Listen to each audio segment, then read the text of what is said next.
A'ja Wilson is not happy after Caitlin could seek the opportunity to move to Europe.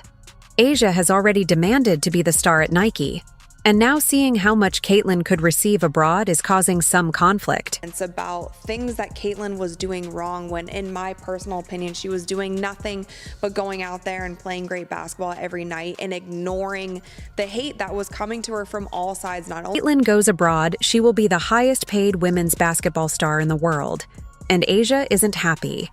She believes because she was MVP, she deserves to be talked about the most and getting the biggest opportunities. But it's not happening. 28 years old, 1,000 points in the regular season. Why is that not the biggest story out at the moment? And why are we talking about Caitlin Clark? Why exactly? Why when A'ja was releasing a shoe were we talking about?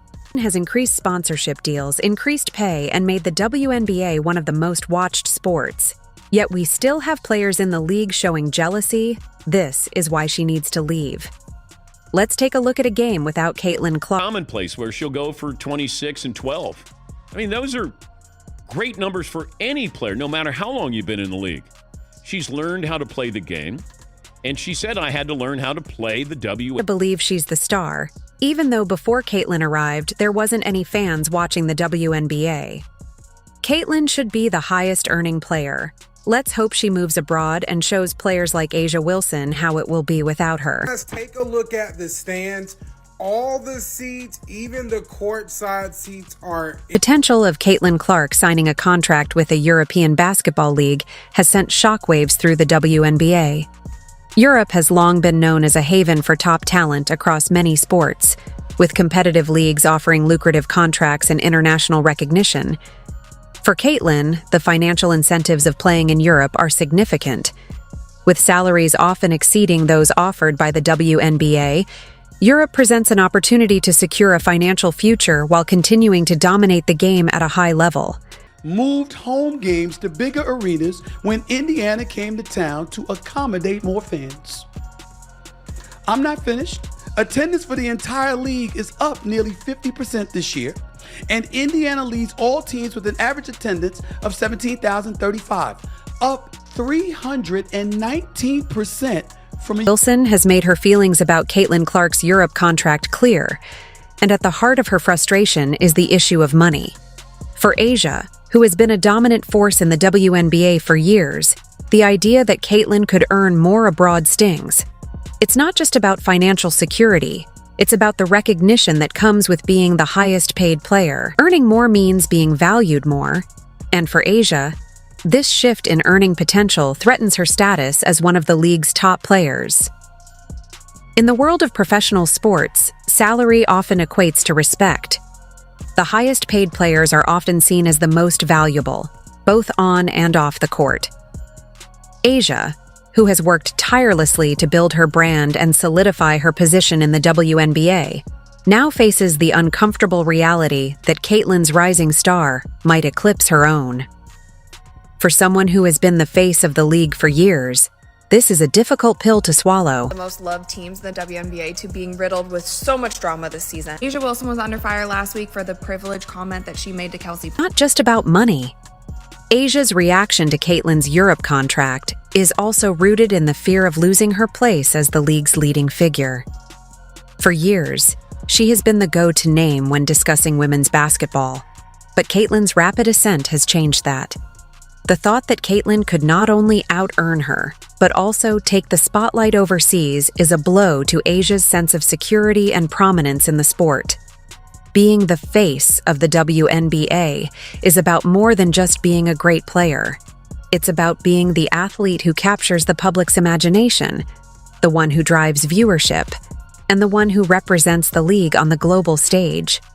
A'ja Wilson has held this position for some time, but Caitlin Clark's rise has sparked a fierce competition between the two stars. I thought she would be unanimous. I mean, it's not even close, because I said the most important person in the league is Caitlin Clark, and should be a top 5, if not, it should have been a top 3 MVP. A'ja, it's not just about being the best player, it's about remaining relevant in a rapidly changing landscape, where Caitlin's name is becoming synonymous with the future of women's basketball. One of the most visible differences between A'ja Wilson and Caitlin Clark is how fans perceive them. Caitlin has quickly amassed a loyal following, with fans eagerly supporting her both on and off the court. Her social media presence is strong, and her games attract impressive viewership numbers. This has created a noticeable divide between the two players.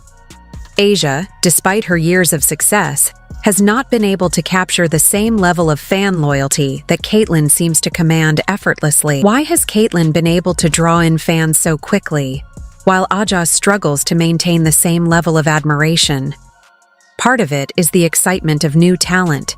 Fans are always drawn to the next big thing, and Caitlin's entry into the WNBA has provided a fresh narrative for the league.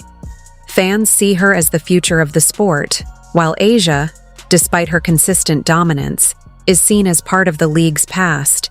Be the MVP and you only got one win out of that series. That's why I think, now I wonder if they had a 5-game series in the first round, there might be a possibility they may not win. Asia, this lack of fan recognition is a point of frustration. She has worked hard to build her legacy, and yet she finds herself overshadowed by someone who has only just begun making her mark. This isn't just about losing fans, it's about losing relevance in a league where fan loyalty can make or break a player's career. Asia's concern is that as Caitlin's army of supporters grows, her own fan base may dwindle, leaving her in a less powerful position both in the league and in the public eye. Winning MVP should have solidified her as the face of the WNBA, but instead, she's watching as Caitlin takes over the spotlight. Puzzling aspects of Caitlin Clark's rise is the league's apparent reluctance to fully embrace her. Despite all that Caitlin has done for the WNBA, both in terms of viewership and advocacy, she has faced resistance from within the league. This resistance is surprising, given that Caitlin has not only elevated the profile of women's basketball, but also introduced meaningful changes, such as chartered jets for player travel. Why would the WNBA, an organization that should be celebrating its stars, treat Caitlin this way? Part of the answer lies in the nature of change. Caitlin represents a new era of players, one that challenges the status quo. They got the #1 pick. You gotta be bad to get the #1 pick. And she led them to their first 20-win season in almost a decade. She led them to the playoffs. I mean, the girl deserves outspokenness. Her rapid rise to fame and her willingness to push for better conditions have made her a controversial figure. For some, she is seen as a threat to the established order, a player who is shaking up the league too quickly. But this resistance is also about power. Caitlin's influence has grown to the point where she can make demands, and that kind of power can be uncomfortable for those who are used to controlling the narrative. James had tennis shoes in his rookie year. He didn't have a fraction of the impact on the NBA that Caitlin Clark has had. League's reluctance to fully support Caitlin reflects a broader tension between maintaining control and allowing players to have a voice. Caitlin Clark's contributions to the WNBA go far beyond her on-court performances. One of the most tangible impacts she's had on the league is the introduction of chartered jets, which significantly improved the travel conditions for players. Before Caitlin's advocacy, WNBA players faced challenging travel schedules that often left them fatigued and unable to perform at their best.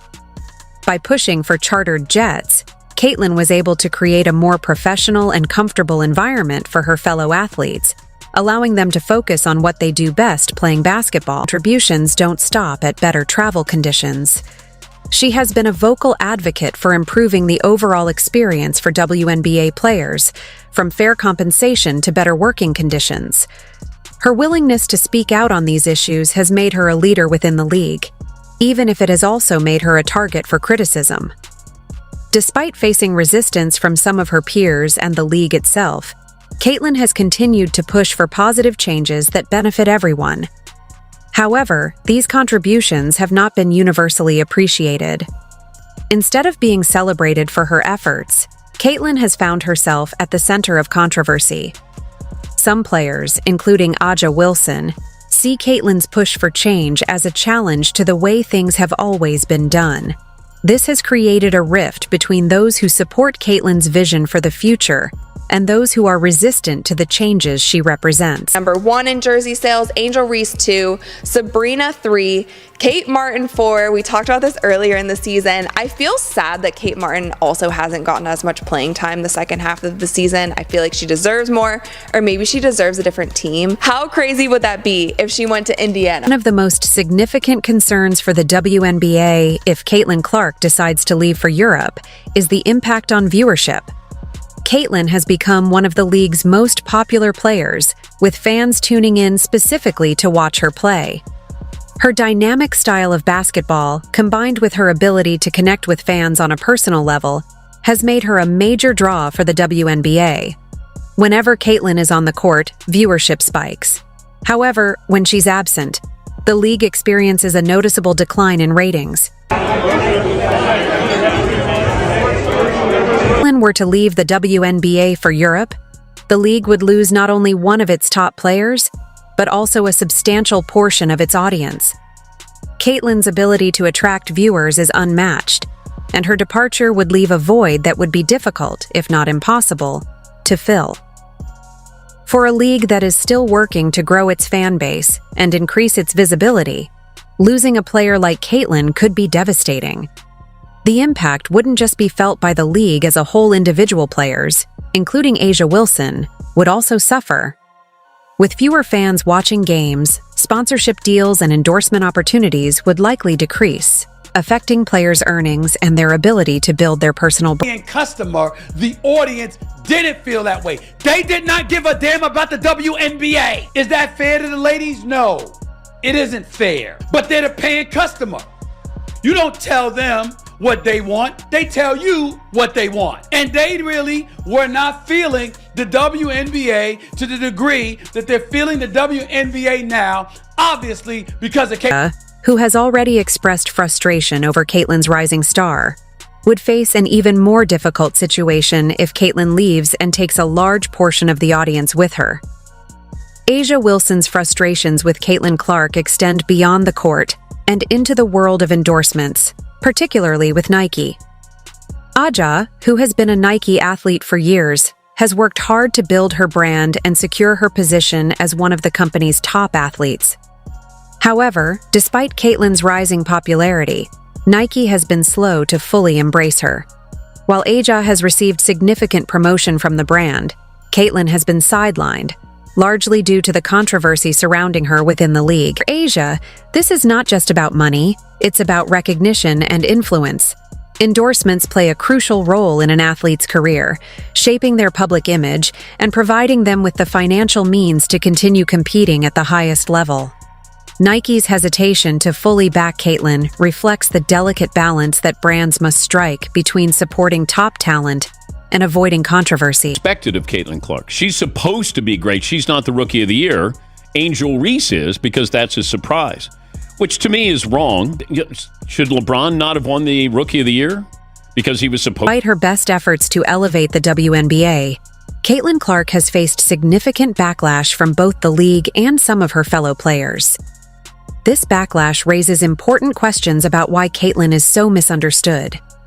From the outside, it might seem puzzling Caitlin has brought nothing but positive attention to the WNBA, increasing viewership, improving player conditions, and advocating for the league's future. So why does she face such hostility? Many players spend years working to achieve the kind of recognition that Caitlin has garnered in a short period of time, and this can create feelings of jealousy and frustration. For players like A'ja Wilson, who have been in the league longer and have worked hard to build their reputations, Caitlin's success can feel like a threat. Her move to Europe presents both a personal and league-wide turning point. The contract offers her a fresh start, away from the hostility she's faced in the WNBA.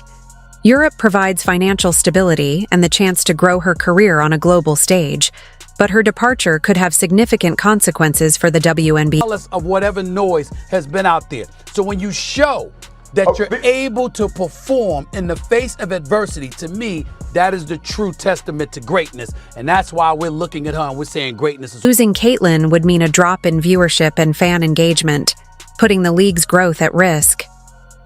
This decision could shift the balance of power in women's basketball, with Europe emerging as a new hotspot for top talent. The WNBA must decide whether it will adapt and improve player conditions to keep future stars, or risk losing more talent to overseas opportunities. Caitlyn's decision will set the tone for the future of the WNBA, shaping both the league's growth and the paths of its players. That's exactly what I'm saying, because I think it makes a mockery of the women's game. If the focus on, now we just have to have people because of marketing and their attention, and they're not as talented, and we're not putting the best team. This was after Molly was live on air saying that Caitlyn made a mockery of the women's sport. She said that Caitlyn downgraded the quality and was only being talked about because of her engagement with fans.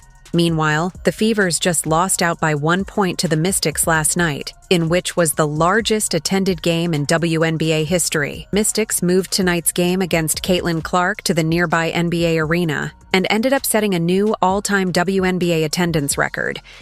It's impossible to overstate what Caitlin Clark has done for the WNBA. Simply incredible. Just look at that attendance. Caitlin Clark has become a household name, filling stadiums and captivating audiences across the country. But why are some sports analysts, including ESPN's Molly Karam, claiming that Clark's incredible skills are downgrading the sport, even when the numbers suggest otherwise? As Caitlin Clark continues to put up insane stats every game, questions about her impact on women's basketball grow. She really brought in fans just for attendance? Or has she also raised the bar for the level of play? And what about the comments from other players, like Angel Reese, who believe they've made the sport bigger? In reality, is it Clark's dedication and sheer talent that's revolutionized the game? In recent years, Caitlin Clark has emerged as a revolutionary figure in women's basketball. Her performances on the court have garnered widespread attention, but this attention hasn't always been positive. Amid her rise to stardom, ESPN analysts, particularly Molly Karam, have been outspoken in their criticism of Clark. Seen as a groundbreaking moment for women's sports, it's instead turned into a heated debate about Clark's influence on the game and her role in shaping its future. While Clark's records and abilities speak for themselves, the media's reaction to her, particularly from figures like Karam, has sparked conversations about jealousy, sexism, and the double standards that plague female athletes. Molly Karam, one of the most prominent voices on ESPN, made waves when she claimed that Caitlin Clark is making a mockery of the sport. Karam's words were stinging and unexpected, and they quickly caught the attention of basketball fans and sports analysts alike. But what did Karam really mean by this accusation, and is there any truth to it? We all know the answer to that. Of course there isn't. Kid's on the wrong team. She's got the wrong skill set to handle the physicality of that league, and she's a rookie. And if you're a WNBA player, if you're any kind of player, you're going to say, I'm going to make a statement. Targeted by society, targeted by her looks, targeted by her reputation, targeted by the disrespect that they've shown to the WNBA. There's a huge target on this kid's back. I thought Cameron Brink said something really smart. She said, now they're expecting this rookie class to be perfect. This rookie class isn't even one of the best rookie classes in the last 10 years. Argued that while Clark has undeniably drawn large crowds and increased viewership for women's basketball, she has not elevated the overall level of play in the sport. According to Karam, Clark's style of basketball is flashy but lacks substance, a spectacle that appeals to casual fans but doesn't contribute to the quality of the game itself. Essentially, Karam suggested that Clark is more of an entertainer than an athlete, someone who can bring in numbers but fails to uphold the integrity of the sport. At the heart of Karam's criticism seems to be the idea that is too reliant on three-pointers and highlight reel plays, see as a deviation from the fundamentals of basketball. Kareem believes that Clark's focus on high-scoring performances comes at the expense of team play, defense, and strategy, aspects that she views as essential to the sport. It's important to look at Caitlin Clark's actual accomplishments. Far from being a mere spectacle, Clark has consistently put up numbers that prove her to be one of the most well-rounded and dominant players in the history of women's basketball. In her college career at the University of Iowa, Clark has broken records left and right, becoming the youngest player in NCAA history to record multiple triple-doubles in a single season. Just a scorer, though, her scoring ability is remarkable. She's also an incredible passer, regularly leading her team in assists. Her basketball IQ is off the charts, allowing her to see plays develop before they happen and make passes that leave both defenders and fans in awe. The claim that Clark's game is merely about entertainment falls apart when you look at the statistics. She doesn't just shoot three-pointers, she creates plays, breaks down defenses, and controls the tempo of the game in ways that are rare for players her age. And it's not just her offensive game that shines. Clark is also a tenacious defender, often guarding the opposing team's best player and leading her team in steals. Says that Clark hasn't elevated the level of play in women's basketball. She seems to be ignoring the fact that Clark is doing things on the court that have never been done before. If anything, Clark is pushing the boundaries of what's possible in the sport, forcing opponents to rethink their strategies and pushing her teammates to new heights. But it's not just Karim disregarding Caitlin. Monica McNutt has been doing the same thing too. She said if Chicago finishes above the Indiana Fever, which they didn't, she would give Rookie of the Year to Angel. I have said this all season, BC. My Rookie of the Year is going to go based on the standings. Okay. Because I think that is how you have the opportunity to measure impact. And the sky's right above them. And the sky right now are in the playoffs, so you'd have to give the nod in my mind to Angel Reese. But again, what I think is happening here is this black woman is trying to play mental gymnastics and find a way to put Angel Reese above Caitlin Clark. Rookie of the Year does not go to a team. That's why it's called Rookie of the Year. It goes to an individual player. So wouldn't it make sense that you would analyze their statistics and analyze individual play overall? Like, this woman is doing all types of mental gymnastics in order to come to this conclusion so she can try to place Angel Reese above Caitlin Clark in that race. When the Fever and the Future are ranked higher than the Sky, I'll be curious to see if she says the same thing. See if she then tries to maneuver to something. The most remarkable things about Caitlin Clark is her consistency. Game after game, Clark puts up the kind of numbers that would make any analyst rethink their criticism. In the 2021 to 2022 season, for example, Clark averaged 27 points per game, along with 8 assists and 7 rebounds. These are MVP caliber numbers in any league, let alone in college basketball, where the level of competition is intense. Routinely scored 30, 40, even 50 points in games, carrying her team to victory time and time again. When Karim and others criticize Clark for being more of a show than a serious player, they seem to be ignoring the fact that Clark's performances are not just for show, they are essential to her team's success. Iowa wouldn't be where it is without Clark, and her ability to put up huge numbers isn't a sign that she's playing for herself. It's a testament to her importance to the team. Clark's records speak for themselves.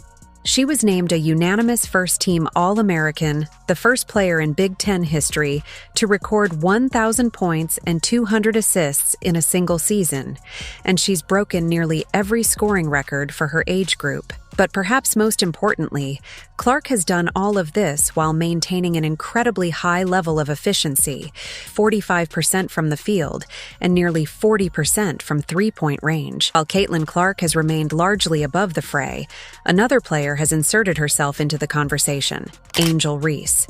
Reese, who plays for LSU, has repeatedly claimed that she is the one who has made women's basketball big, and that the media has unfairly focused on Clark while ignoring her own contributions to the sport.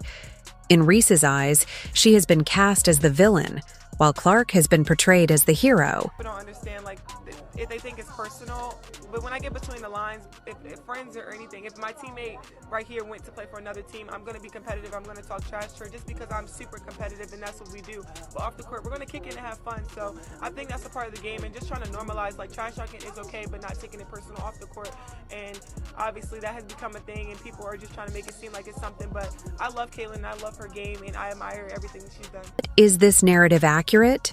Or is Reese simply trying to keep herself in the spotlight by painting Clark as her rival? Many fans and analysts believe that Reese's attempts to position herself as the villain are little more than a ploy for attention. While Reese is undoubtedly a talented player in her own right, her accomplishments pale in comparison to Clark's. Reese's claim that she is responsible for the sport's growth seems to be more about self-promotion than reality. At the same time, it's worth noting that Caitlin Clark has never engaged in any public feuds with Reese or any other players. Clark has always been respectful in interviews, calling out other players or seeking to create drama. And yet, despite her professionalism, Clark continues to be portrayed in a negative light by some members of the media, while Reese, who has actively courted controversy, often gets a pass. This dynamic is frustrating for Clark's fans, really targeted simply because of her success. If the media is determined to find a flaw in her game or her character, even when none exists. And while Reese may enjoy playing the villain, it's clear that Caitlin Clark has no interest in engaging in such theatrics. She's focused on one thing and one thing only: winning basketball games. For watching women's basketball right now, it all started from the national championship game, and I've been dealing with this for 2 years now. And understanding, like, yeah, negative things have probably been said about me, but honestly, I'll take that because look where women's basketball is. People are talking about women's basketball, but you never would think that we'd be talking about women's basketball. I'll look back in 20 years and be like, yeah, the reason why we watching women's basketball is not just because of one person, it's because of me too, and I want y'all to realize. One of the most puzzling aspects of the Caitlin Clark controversy is the way the media has treated her. Despite her incredible success on the court, Clark is often portrayed in a negative light, with analysts like Molly Karam questioning her abilities and suggesting that she's more of a sideshow than a serious player. But why is this the case? Why is Caitlin Clark, a player who has done nothing but excel at the highest levels of the sport, so often the target of criticism? Part of the answer may lie in the media's tendency to tear down those who succeed too quickly. Clark's rise has been meteoric, and it seems that some members of the media are uncomfortable with the idea of a young player achieving so much so fast. There's also the issue of jealousy, particularly from ex-WNBA players who may feel that Clark's success diminishes their own accomplishments. For years, the WNBA and women's basketball in general have struggled to gain mainstream attention, and now that Clark has brought new fans to the game, some former players seem to resent the fact that it took a rookie to do what they couldn't. But perhaps the most troubling aspect of the media's treatment of Caitlin Clark is the double standard that exists for female athletes. In men's sports, players who dominate at a young age are celebrated, not criticized. When LeBron James entered the NBA as a teenager and immediately began breaking records, he was hailed as the future of the league. But when Caitlin Clark does the same thing in women's basketball, she's accused of making a mockery of the sport. The Olympic break helped the Indiana Fever more than any other team. And I felt like the Olympic break really hurt Chicago. Because I thought before the break, Indiana was playing well, Chicago was playing well, and granted, there have been injuries and things like that. But since the Olympic break, this Indiana Fever team, to me, is a completely different. Double standard is not just unfair, it's harmful. It sends the message that no matter how good a female athlete is, she will always be judged more harshly than her male counterparts. And it discourages young girls from pursuing sports, knowing that even if they succeed, they will still face an uphill battle for respect. Another key element of the Caitlin Clark controversy is the jealousy that seems to be coming from ex-WNBA players. For years, the WNBA has struggled to gain the kind of mainstream attention that men's sports enjoy. Players have fought hard to promote the game and increase viewership. Their efforts have largely gone unnoticed by the broader sports community. Now, Caitlin Clark has done what they couldn't. She's brought new fans to the game, filled stadiums, and drawn record-breaking TV ratings. But instead of celebrating her success, many ex-WNBA players seem to resent it. They see Clark's rise as a threat to their own legacies, and they're unwilling to give her the credit she deserves. She is particularly evident in the way some ex-players have talked about Clark in the media. Rather than acknowledging her talent and her contributions to the sport, they've tried to downplay her achievements, suggesting that she's only successful because of the media attention she's received. They argue that Clark hasn't truly earned her place in the spotlight, and that she's more of a marketing tool than a real player. But this argument doesn't hold up when you look at the facts. Caitlin Clark has earned every bit of her success, and she's done it through hard work, talent, and dedication. The jealousy of ex-WNBA players is not only misguided, it's damaging to the sport. Instead of tearing down the next generation of stars, they should be lifting them up, recognizing that Clark's success is a win for women's basketball as a whole. Caitlin Clark be a good pro? Absolutely. Will Caitlin Clark come into the WNBA and do what she's doing right now immediately? Absolutely not. Not gonna happen. Okay. Caitlin Clark's rise to stardom is about more than just one player.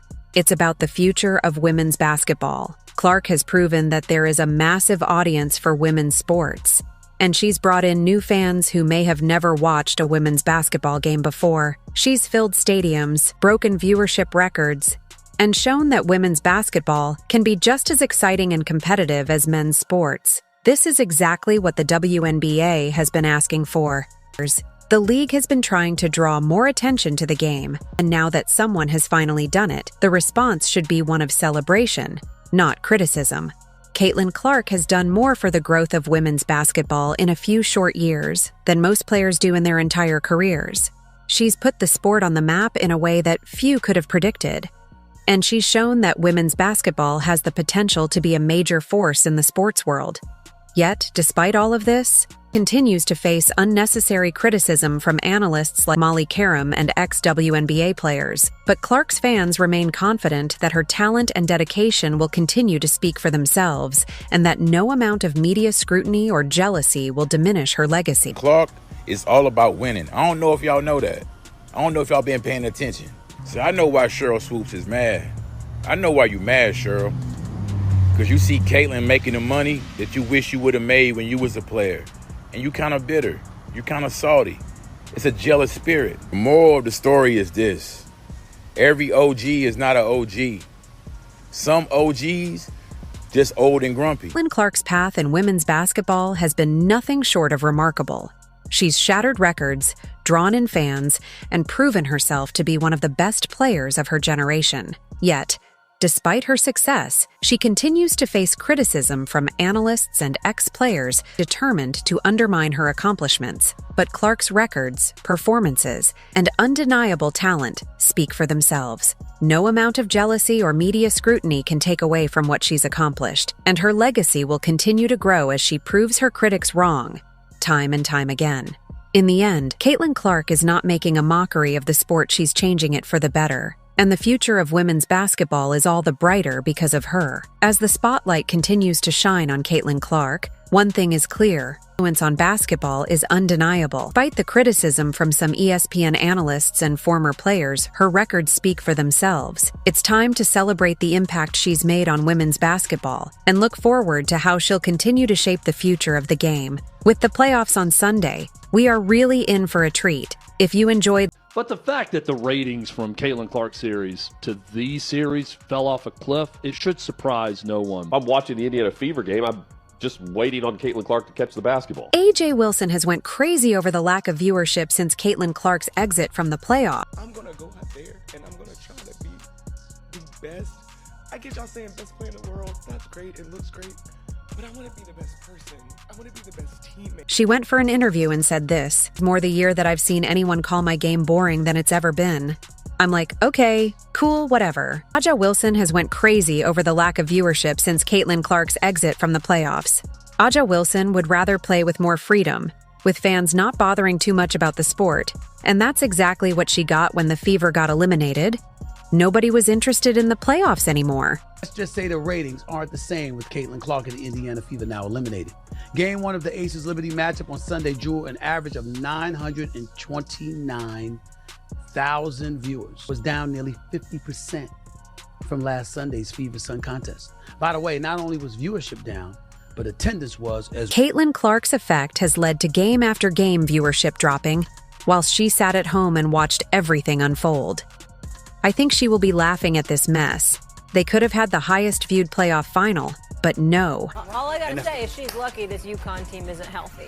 And that's a true statement. That's wrong, Molly. Monica? That's wrong, Molly. Molly, like it's five excuses. top players, it's am I excuses, right? Molly. It's Major excuses. injury. You would not be saying that if it wasn't UConn. Major stars not playing. Listen, excuse Gotta me, go. it's her against Caitlin Clark. Stephen A. Ain't no excuses. Stephen You A. got there. Wait a No, minute. don't want to hear that now. Stephen A. Let me tell you, if Paige Georgetown gets back in the mix, I'm going to be insufferable. I'm just telling you that now. What? If Paige Beckerson basically missed 2 seasons, I don't know if we'd be talking about Caitlin Clark the way we are. Now we get to see a New York Liberty versus Minnesota Lynx final. I can't even name one player on any of them teams. The final is set to have the worst viewership out of every game in the playoffs thus far. How does the WNBA even let this happen? The reason 12 million people are watching ESPN for a game, if that game was on CBS, they probably would have had 25, 30 million people watching that. The WNBA are lost without Caitlin Clark, and it's very clear to see. They really tried to deny the Caitlyn effect and said it wasn't a thing. Now they are realizing it within every moment that goes by. Without Caitlyn, the WNBA has become unwatchable once again. Looks like we're not going to be seeing Caitlin Clark play basketball again for another 200 days. An ESPN reporter said at the end of the Indiana Fever Connecticut Sun Game 2 that Caitlin Clark almost definitely will not be playing basketball this offseason. So no overseas and no 3-on-3 unrivaled. Aja Wilson and the Las Vegas Aces have been a dominant force throughout the WNBA season. The team entered the playoffs as one of the top contenders, and with Aja at the helm, many expected the Aces to make it to the finals. However, the semifinal matchup against the New York Liberty did not go as planned. The Liberty, led by their own set of star players, delivered a strong performance and managed to knock out the Aces, sending shockwaves through the WNBA community.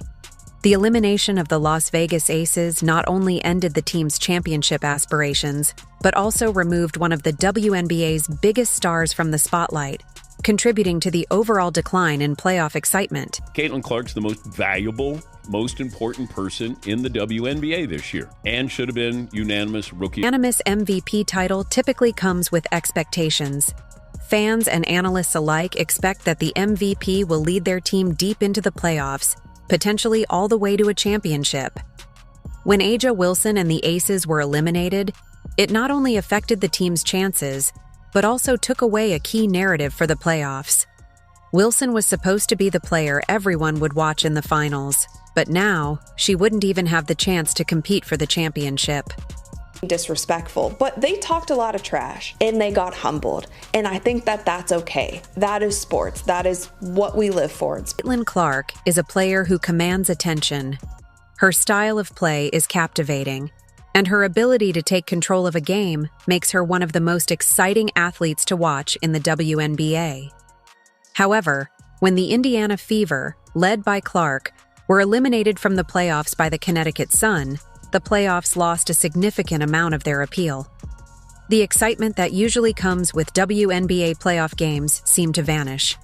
Without Clark, the games felt less intense, less thrilling, and, frankly, less enjoyable for many fans. And to act like there isn't or hasn't been legitimate resentment emanating from those who are pioneers. Nobody's fooled here. You got pundits who used to play in the WNBA, some of them who didn't, and who were speaking on behalf of those who didn't want to create that kind of noise themselves because of the negative impact. We talk about it when the men do it. If we detect jealousy, if we detect envy, if we detect resentment, and it's amongst the fellas, we put it out there. Shit, we act like it's the latest episode of General Hospital. But when the ladies are feeling that way about another young lady like Caitlin Clark, and people like myself and Shay Shay call it out, suddenly it's a problem. The absence of a player like Caitlin Clark from the playoffs is more than just the loss of one player, it's the loss of an entire experience. Clark brings a unique blend of skill and charisma that draws in viewers, whether they are die-hard basketball fans or casual viewers. When she was eliminated, that magic disappeared, and what was left was a playoffs that felt flat and unexciting. For the WNBA, this was a significant blow. The playoffs are supposed to be the pinnacle of the season, the time when the best players shine and fans are glued to their screens. But without Clark, the playoffs turned into what many described as a misery and a mess.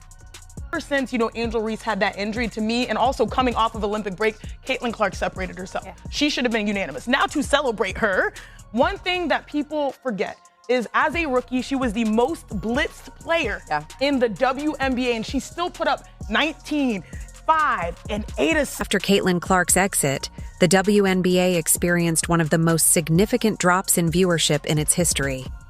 Fans who had been following the playoffs with enthusiasm suddenly lost interest. The numbers don't lie. Once Clark was out of the competition, the viewership began to plummet. The decline wasn't gradual. It was sharp and immediate, reflecting just how much of a draw Clark is for the league. The WNBA, like any professional sports league, relies heavily on viewership for its success. Television ratings are crucial for securing sponsorships, advertising deals, and even broadcasting rights. When the viewership drops, so do the league's opportunities to grow and expand its audience. The sudden decline in viewers following Clark's elimination is a clear indicator of just how important she is to the league's overall success. For many fans, the excitement of the playoffs was directly tied to Caitlin Clark's performances. Her ability to dominate a game, to make incredible plays that leave fans in awe, was a key reason why people were tuning in. Once she was out, the game simply didn't have the same appeal. Fans weren't as interested in watching teams without Clark, and this was reflected in the viewership numbers. This decline cannot be overstated. The WNBA had been enjoying a steady increase in popularity, with more fans tuning in to watch the games.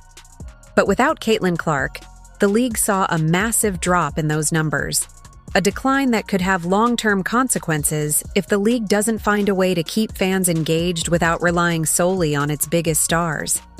While many factors can contribute to a decline in viewership, it's clear that Caitlin Clark's absence was the primary reason for the dramatic drop in numbers. Clark is not just a player, she's a phenomenon. Her ability to capture the attention of viewers is unparalleled, and without her, the WNBA playoffs lost a significant portion of their audience. It's important to understand just how much of an impact Clark has on viewership. When she's on the court, fans are drawn in by her incredible skills, her leadership, and her undeniable presence. She has a way of making every game feel important, and viewers respond to that. Whether it's her scoring ability or her clutch performances in key moments, Clark brings something to the game that few other players can match. Pretty impressive for Caitlin to win Rookie of the Year in a dominant fashion when it is going to be one of the great rookie classes in the history. When she was eliminated, that draw disappeared. Fans who had been tuning in to watch Clark's journey through the playoffs suddenly had no reason to continue watching. Other players, while talented, simply didn't have the same star power to keep viewers engaged. The WNBA is a league that thrives on its stars, and Caitlin Clark is one of the biggest. Without her, the playoffs lost a huge portion of their audience. The Fever on a great season. I don't think anybody expected them to make the playoffs after starting 1-8. They had a tremendous second half of the season. That Olympic break was much needed. But Caitlin Clark, she just completely changed around the WNBA culture, and she completely changed around the Indiana Fever's culture for the future. And the future is bright for the Indiana Fever. And I'm so happy that Caitlin Clark came into the WNBA light, and fans get to actually watch her and see what she. Caitlin Clark isn't just one of the best players in the WNBA. She's the face of the league. Her ability to draw in viewers is unmatched, and she's become the central figure in the WNBA's efforts to grow its audience. When people think of the WNBA, Caitlin Clark is often the first player that comes to mind, and for good reason. Clark's style of play is what makes her so appealing to fans. She plays with a level of intensity and flair that is rare in professional sports. Whether it's her deep three-pointers, her flashy assists, or her fearless drives to the basket, Clark knows how to entertain. Fans tune in to see what she'll do next, and her presence on the court makes every game feel like a must-watch event. The moment the Indiana Fever, led by Caitlin Clark, were eliminated from the playoffs by the Connecticut Sun, the WNBA experienced one of the most significant declines in viewership in its history. This game was the turning point, the moment when everything changed. Up until that point, the playoffs had been drawing in a solid number of viewers, but after Clark's team was knocked out, the numbers began to fall rapidly. For fans, the loss of the Indiana Fever wasn't just about one team being eliminated, it was about losing the chance to see Caitlin Clark continue her playoff journey. Clark had been the main attraction of the playoffs, and her performances were the highlight of the season. When the Fever were knocked out, fans lost their primary reason for watching. Basketball has really consumed my life for a year, so I feel like it'll be good for me to kind of reflect back on everything that's happened. Like, I feel like I didn't even have time to really reflect on my college career because it ended so fast. I feel like taking some time to myself and really enjoying that and reflecting. The viewership drop after this game was unprecedented. The WNBA had been enjoying some of its best ratings during the playoffs, but with Clark out, the numbers took a sharp nosedive. Fans simply weren't as interested in watching the remaining games without Clark's presence. This plummet in viewership was a clear indication of how much the league relies on its star players to keep fans engaged. The WNBA had been building momentum throughout the season, with more fans tuning in to watch the games.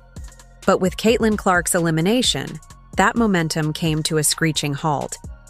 The league was left scrambling to figure out how to keep fans interested without its biggest star, and the viewership numbers reflected the difficulty of that task. The loss of Caitlin Clark and A'ja Wilson had a devastating effect on the WNBA's viewership. The league lost half of its audience after these two stars were eliminated.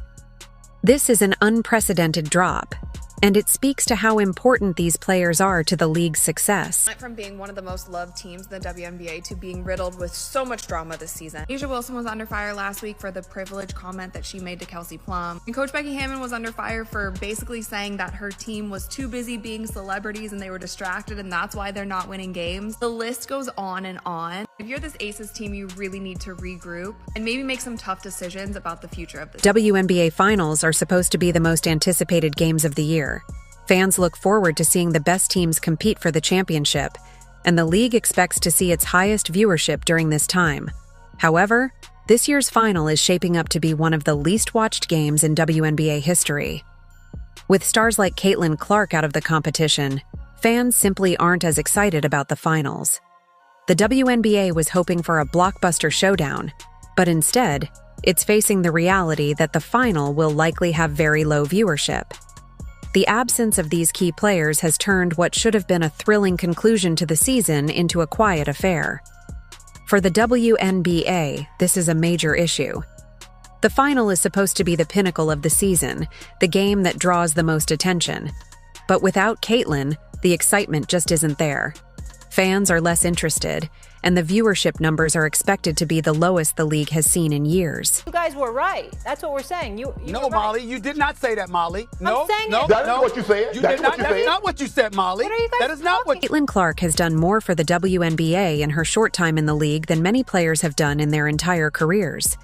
She has transformed the WNBA, bringing in new fans, increasing media attention, and energizing the league in a way that few others have. Her impact has been massive, both on and off the court.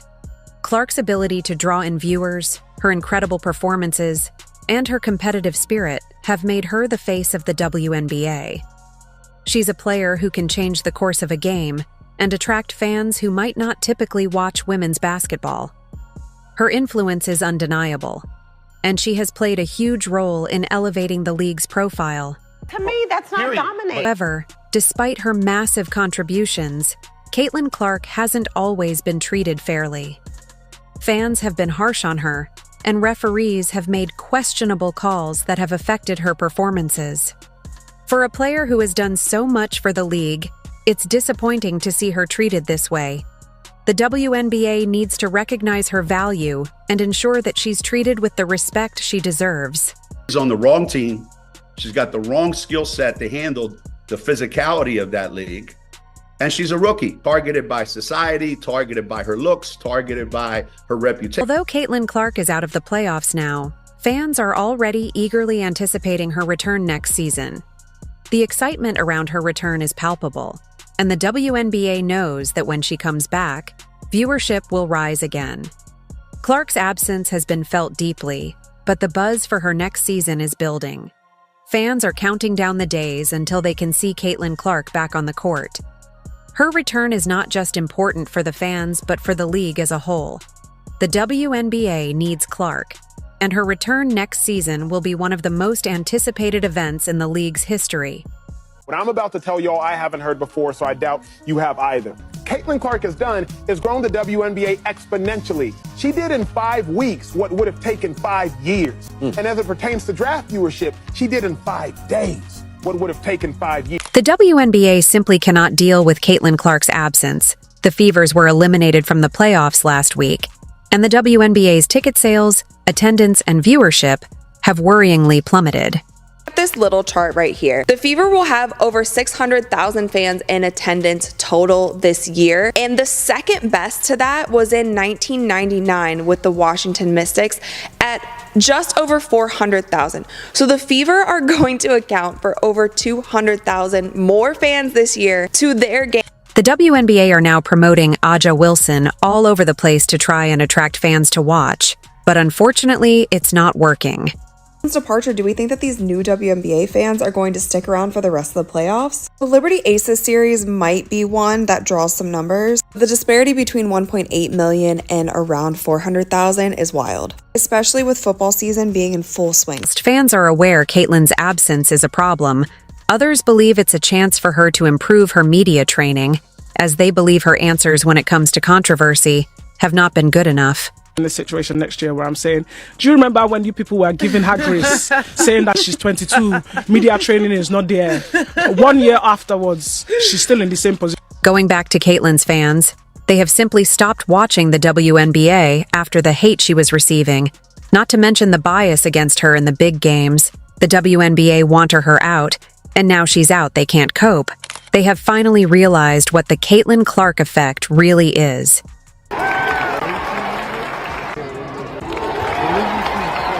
As Caitlin puts her feet up and finally relaxes, the WNBA will have to fight their way through the playoffs, trying their best to scrape even half of the viewers Caitlin would have brought. Pushed, poked, slammed to the ground by several other players with no fouls called, and because of that, Caitlin did not get a third game against the Sun, even after her brilliant display. Viewers for WNBA games that Caitlin Clark is not in is like 3 to 4 million. When she's in the game, when it's her game playing, it's like 17 million. Yeah.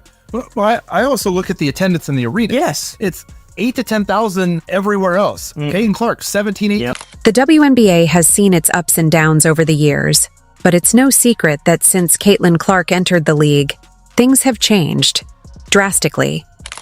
Clark, a generational talent, has brought a level of excitement and attention that the WNBA had been craving for years. Her impact was immediate, not just in terms of her on-court dominance, but in the way she attracted fans, media attention, and casual viewers. Clark, she is the first Division I player, and that is male or female, to record 3,000 points, 900 assists, and 800. Clark is more than just a star athlete. She's a phenomenon who has brought new life to the league. But now, as her season has ended after the loss to the Connecticut Sun, the league is struggling to maintain the momentum she built. Without her, it seems as though the WNBA has hit a wall, unable to replicate the energy that came with Clark's presence. Women that have been calling for the equality, and now that there is the chance for them to start getting paid more because the exposure's up. Because it's her, you have people like, what's her name, Jamelia Hill or what? I can't stand her. Yeah. You got these women who are coming on here and they're saying it's because the WNBA has completely fallen off in many ways, and it's become clear that Caitlin Clark's absence has caused a dramatic downturn for the league. When Clark was on the floor, the WNBA felt alive. The buzz, the hype, the excitement, it was all there. People who didn't typically tune in to women's basketball suddenly became glued to their screens, eagerly waiting to see what Clark would do next.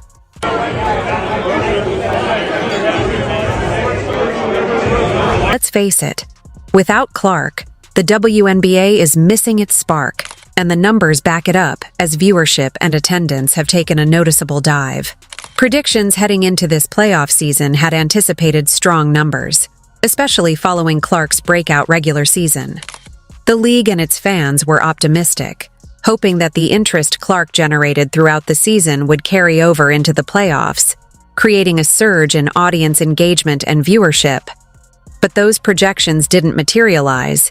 Instead, since her exit, the stadiums aren't as packed as expected, and the TV ratings have taken a nosedive. To put things in perspective, when Caitlin Clark plays, she consistently draws in over 1 million viewers. That's right, 1 million people tune in just to watch her.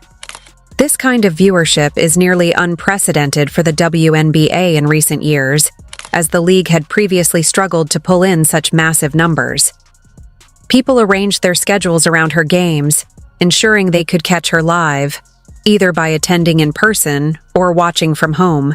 There is a Caitlin Clark effect on all of basketball, and especially on women's basketball ratings. Kudos to her. She has elevated an entire sport. in viewership. But now, without her presence, the league is struggling to maintain that interest. Without Caitlin Clark, the WNBA can barely reach 300,000 viewers per game. That's a staggering drop in viewership, one that speaks volumes about her influence and importance. When Clark is on the court, people want to watch. Her style of play, her personality, and her ability to deliver in clutch moments make her an athlete that transcends the sport. But when she's not involved, it's as if no one cares. Caitlin Clark is coming.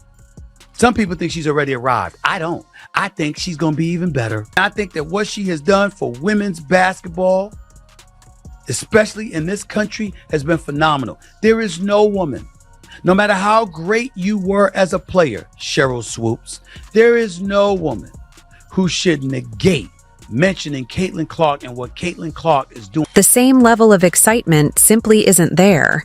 And the league, which was thriving during her time on the court, now feels like it's limping toward the finish line. It's not just about Clark being a great player.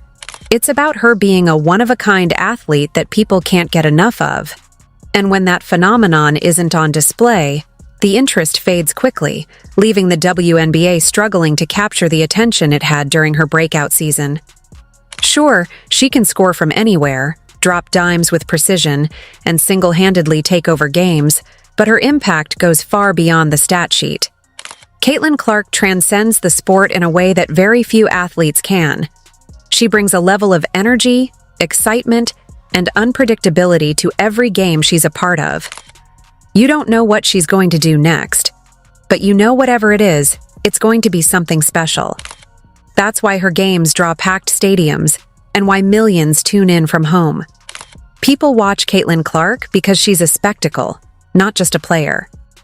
Clark, number 1 in jersey sales, Angel Reese 2, Sabrina 3, Kate Martin 4. We talked about this earlier in the season. I feel sad that Kate Martin also hasn't gotten as much playing time the second half of the season. I feel like she deserves more, or maybe she deserves a different team. How crazy would that be if she went to Indiana? There's an undeniable magnetism about her. She doesn't just play basketball. She puts on a show every time she steps on the court. Her deep three-pointers, no-look passes, and fearless attitude captivate the audience. It's more than just skill. It's the way she plays with swagger, confidence, and determination that fans can't help but be drawn to.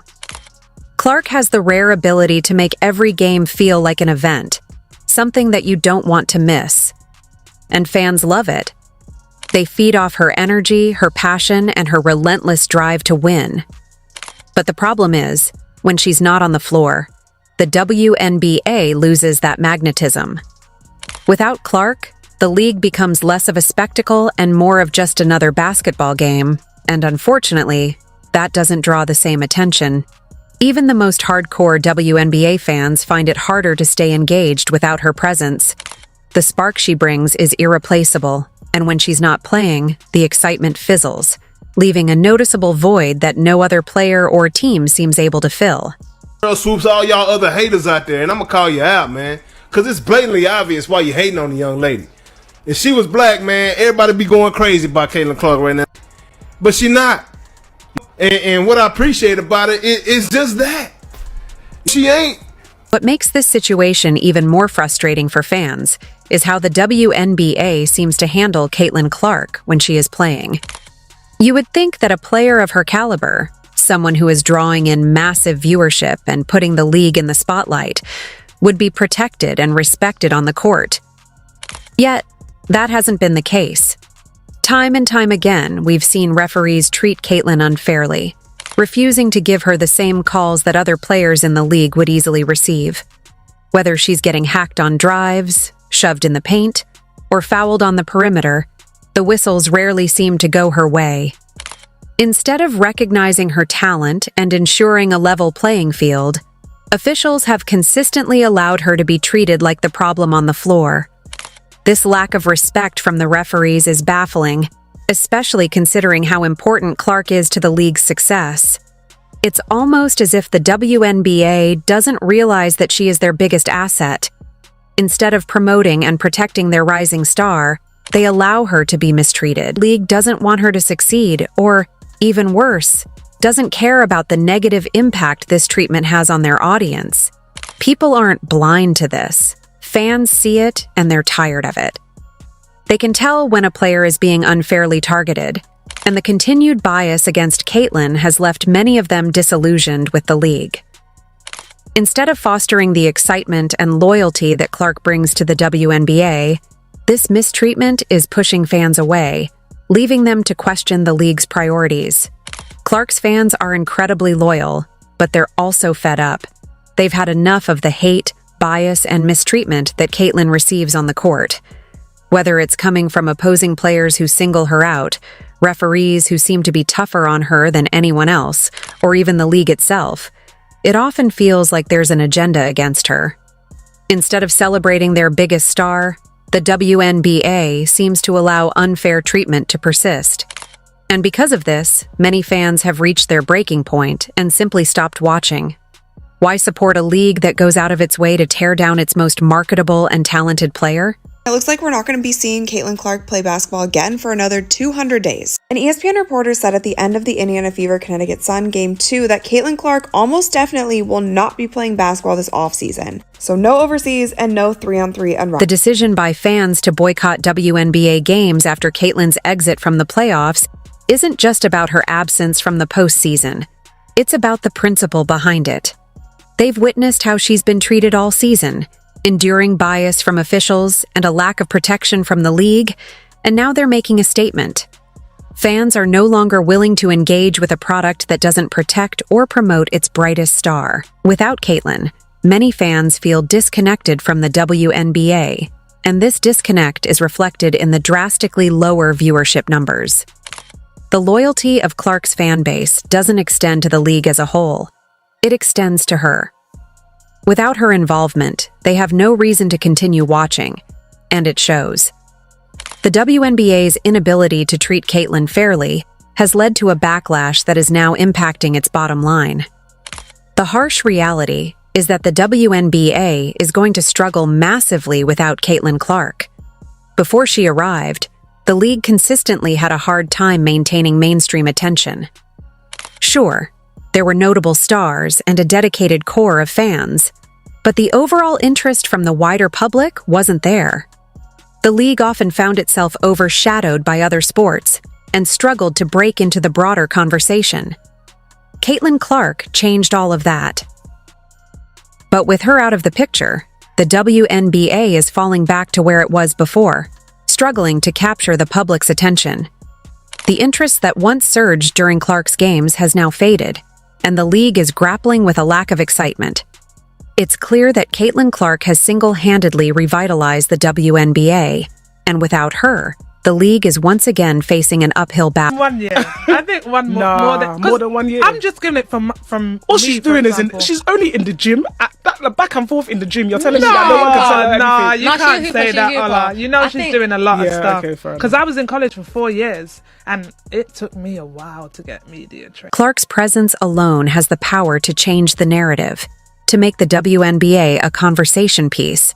But if the WNBA continues to allow her to be disrespected, both by referees and by a lack of league support, they risk losing everything she has built for them.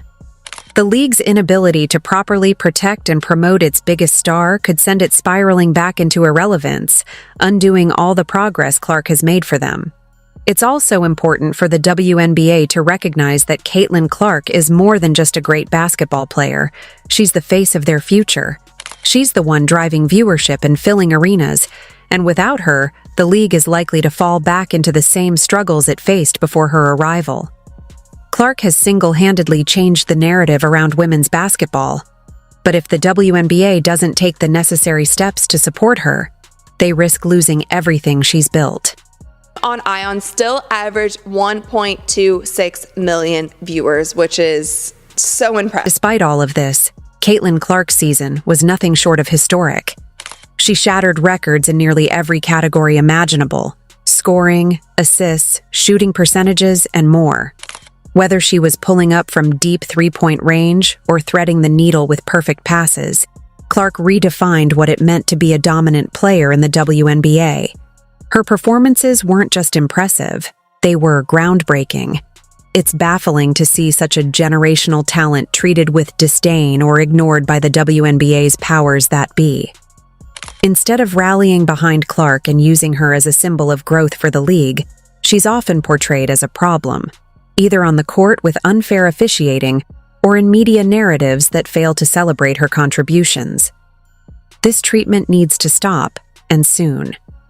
The WNBA must recognize that Caitlin Clark is their golden ticket to mainstream success. Without her, the league risks falling back into obscurity.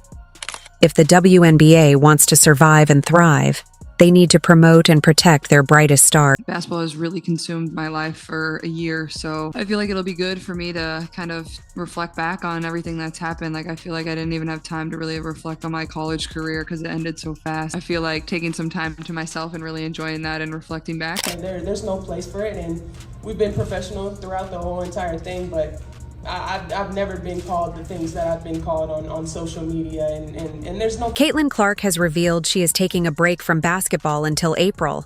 Meanwhile, Alyssa Thomas spoke out about the slurs she received from Caitlin Clark fans. Caitlin will not play off-season basketball. 200-plus days until we see Caitlin Clark play basketball again. Allow me to publicly thank the Indiana Fever for putting up such a great fight tonight and for battling back again and again and again all season long.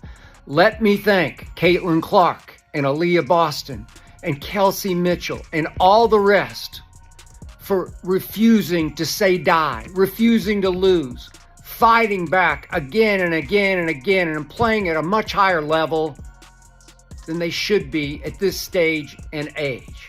Was I ever entered? Caitlin Clark also got tackled to the ground in her last game. No surprise there, and of course, no foul was given. Can someone explain to me how that wasn't a foul? Ooh, wait, I already know. It's because it was on Caitlin Clark. Things that this group accomplished that, a lot of people probably didn't think was possible, one, to start the season, and two, after the start we had to the season. So, yeah, it'll definitely be probably a little weird for me over the course of the first couple weeks, and then I'm sure I'll get bored and pick up a basketball again. So, Alyssa Thomas was not happy after the game, even thought she was a part of her team's success. She was unhappy with the way fans treated her throughout the game, specifically calling out Fever fans. Yet when she got tackled by Angel Reese a while ago, she had nothing to say.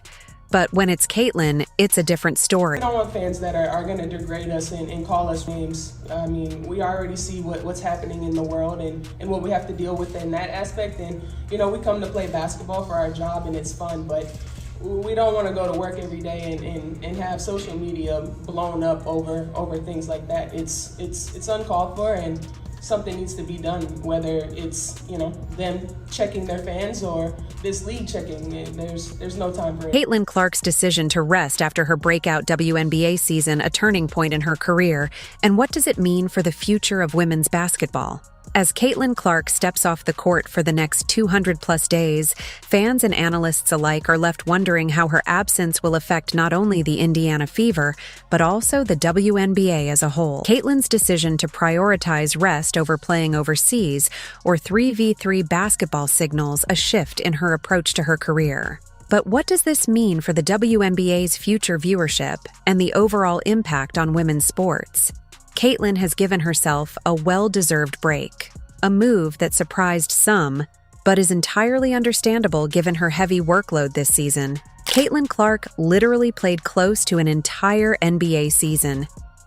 Caitlin Clark played in 81 games over the span of 324 days and was on the floor for 2,850 minutes. Now has 761 points, breaking the record once held by Simone Augustus. However, there is a caveat. Augustus set the mark back in 2006 when the WNBA regular season was just 34 games. Clark broke the record in 39. Start by talking about Caitlin's last game. It wasn't just any regular season matchup. This was a playoff game, a moment where everything was on the line and the pressure was at its highest. Facing off against a strong Connecticut Sun team, the odds were stacked against the Fever. However, Caitlin showed up in typical fashion, delivering a performance that proved why she has become such a talked-about player. Caitlin put up an impressive 25 points and dished out 9 assists. For those who watched closely, it was clear that she could have had even more assists. Time and time again, she set up her teammates with perfect passes, only to watch as they missed easy layups. This wasn't just a case of bad luck. Caitlin's playmaking ability was on full display. She was creating opportunities, finding her teammates in the right spots, and making the game easier for everyone around her. Unfortunately, the shots just weren't falling. I would grade myself. I'm a tough grader. I feel like I had a solid year, but for me, the fun part is I feel like I'm just scratching the surface, and I'm one that's nitpicking every single thing I do. And I know I want to, help this franchise get even better, help my teammates get even better, be better for my teammates. And I know there's a lot of room for me to continue to improve. So that's what excites me the most. I feel like I can continue to get a lot better. And before we know it, I'm sure we'll all be back here. Pressure in that game wasn't just on Caitlin's shoulders. The Fever, a team that had struggled throughout parts of the season, was up against a well-rounded and playoff-experienced Connecticut Sun squad. However, Caitlin wasn't one to back down from a challenge. From the opening tip, she attacked the basket, took her shots with confidence, and made sure that she gave her team the best chance to win. We got a lot of players, a lot of these wonderful ladies who bust their tails to make the WNBA what it was. Here's the reality. It wasn't what it is. The quality of basketball may have been up to snuff, and you had somebody as popular as Cheryl Swoops who had her own signature shoe, had to deal with Nike and all of this other stuff. But the bottom line is, very few people gave a damn. Caitlin's last game might have ended in disappointment, but her season as a whole was nothing short of phenomenal. This was the year that Caitlin Clark solidified her place as one of the most exciting and talented players in the WNBA. From her scoring prowess to her ability to create for others, Caitlin was the heart and soul of the Indiana Fever. It's important to understand just how impressive Caitlin's season was, especially considering the high level of competition in the WNBA. Every team in the league knew that Caitlin was the player to stop. Defenses were designed to slow her down, and opposing coaches constantly made adjustments to limit her impact. Yet Caitlin consistently found ways to perform at an elite level, night in and night out. That was a lot of fun watching Caitlin Clark's rookie season, which is now over.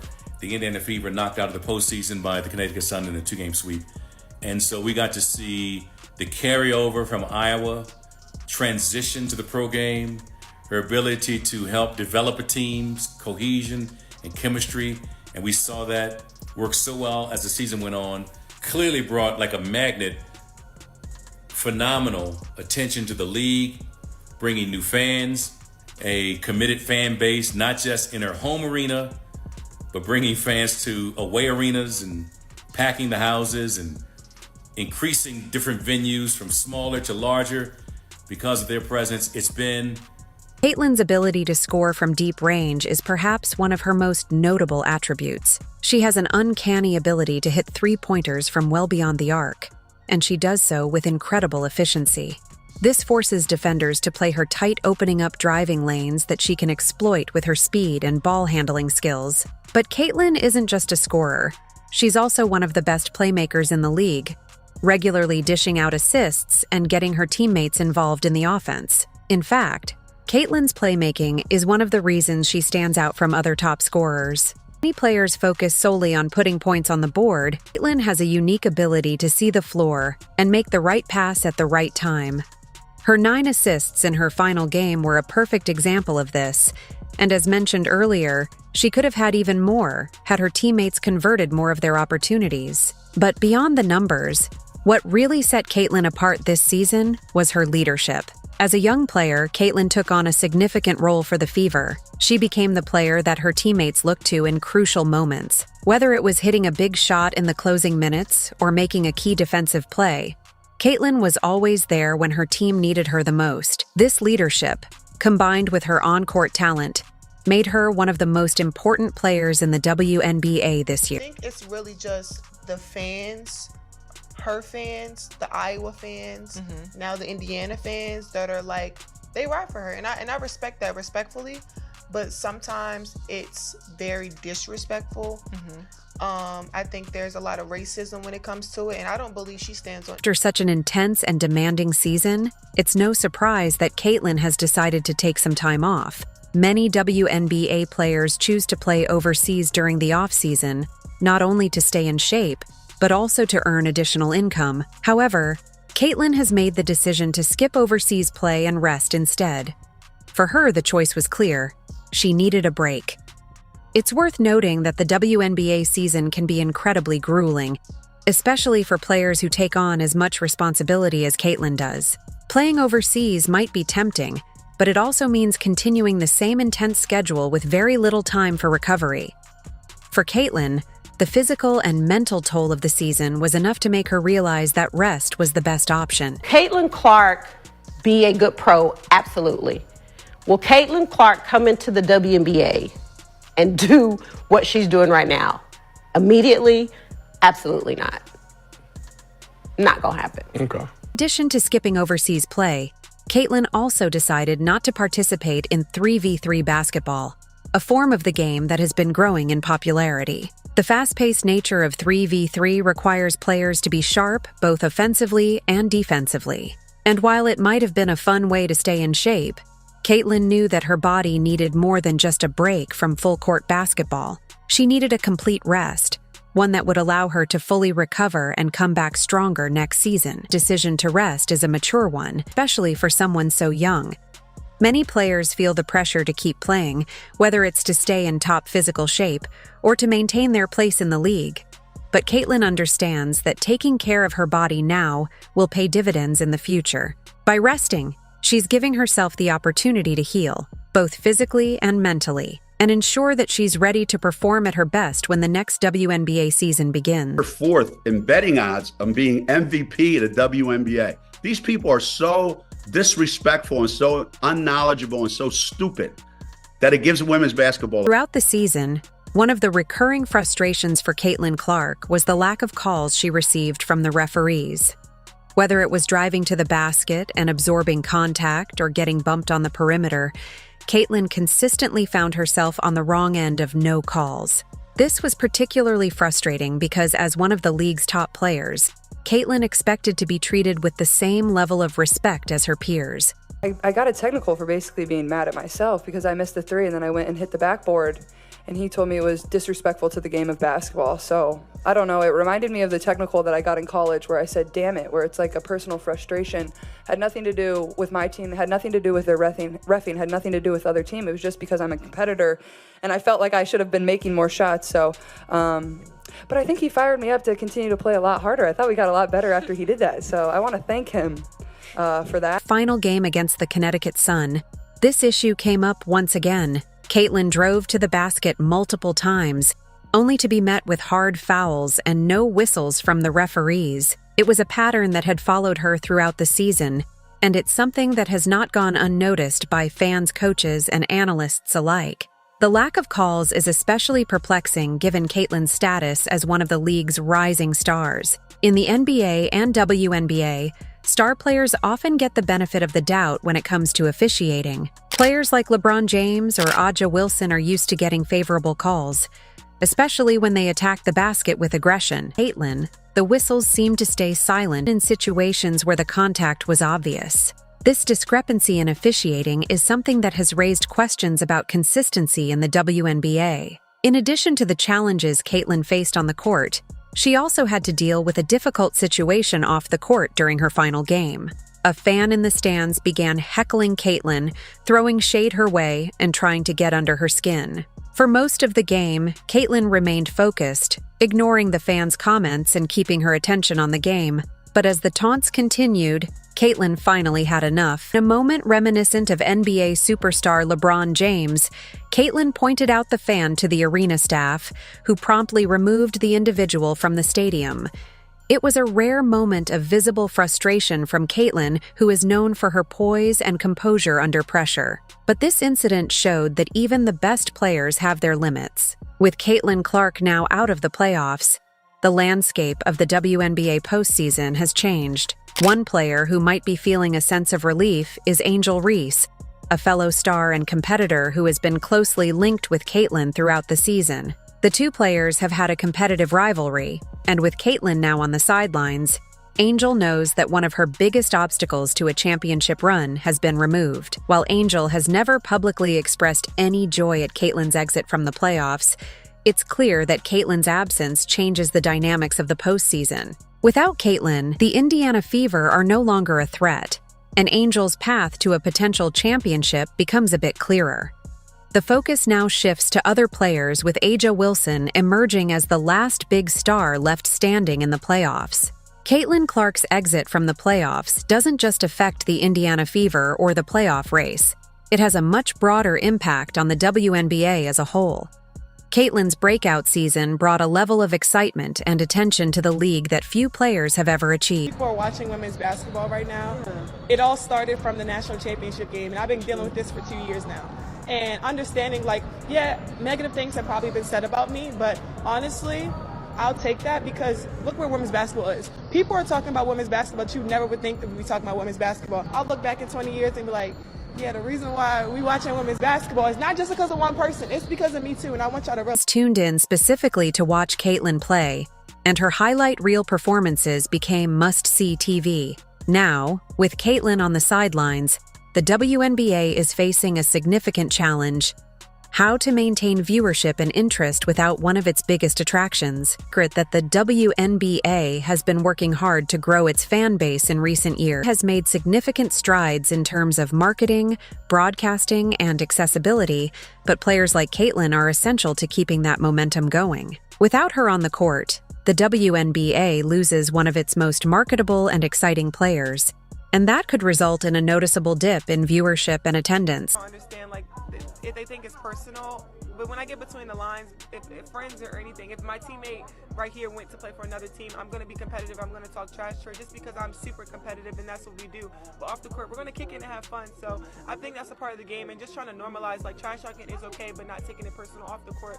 And obviously that has become a thing, and people are just trying to make it seem like it's something. But I love Caitlin, I love her game, and I admire everything that she's done. Clark's impact on the WNBA goes beyond just her on-court performances. She has become a cultural figure, someone who has drawn new fans to the league and brought a level of excitement that hasn't been seen in years.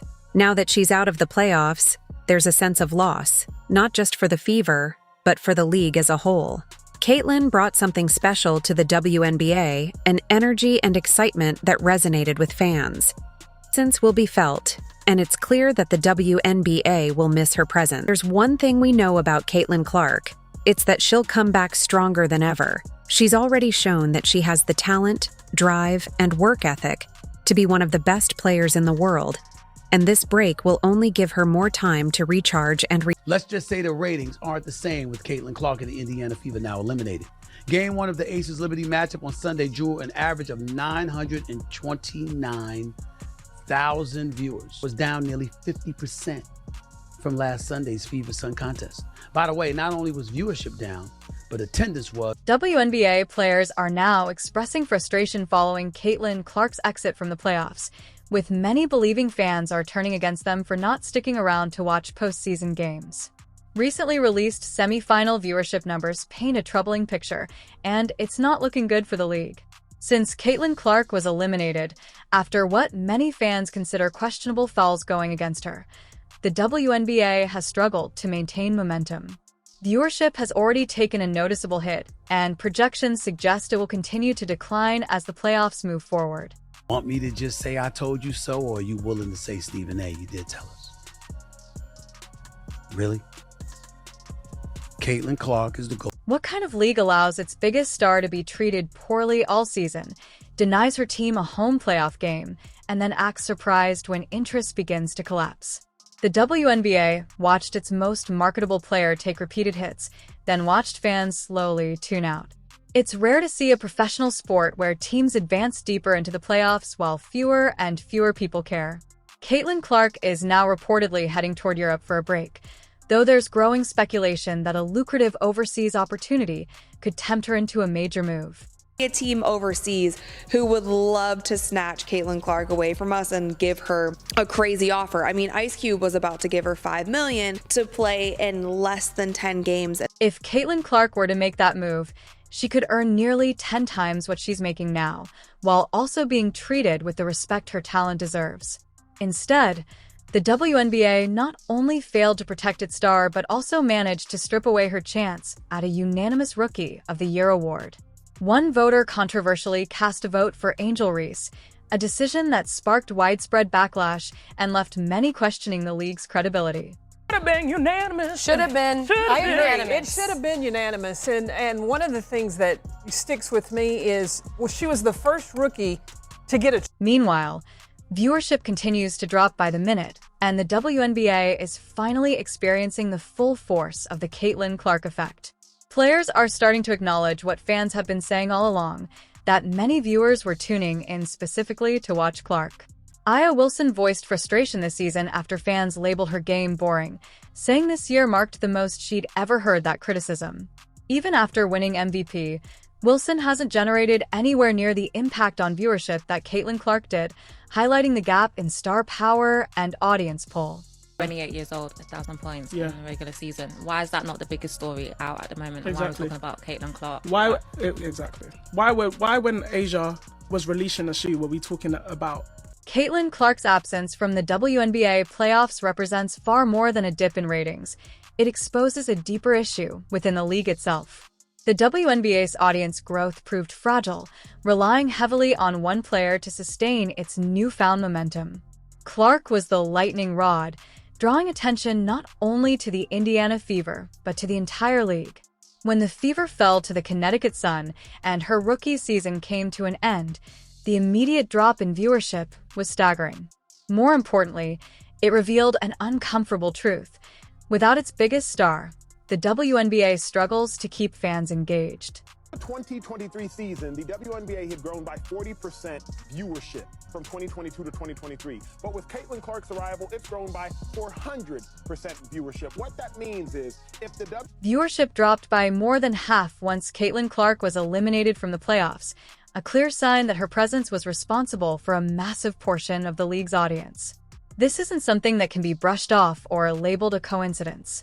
The WNBA leaned heavily on Clark's star power to attract viewers, and without her on the court, the league has been exposed for its inability to keep that audience engaged. Since, Angel Reese had that injury, to me, and also coming off of Olympic break, Caitlin Clark separated herself. Yeah. She should have been unanimous. Now to celebrate her, one thing that people forget is as a rookie, she was the most blitzed player in the WNBA, and she still put up 19, 5, and 8. This dramatic decline in viewership should serve as a serious wake-up call for the WNBA. For years, the league struggled with low ratings and attendance, but Caitlin Clark's breakout season offered a rare moment of optimism.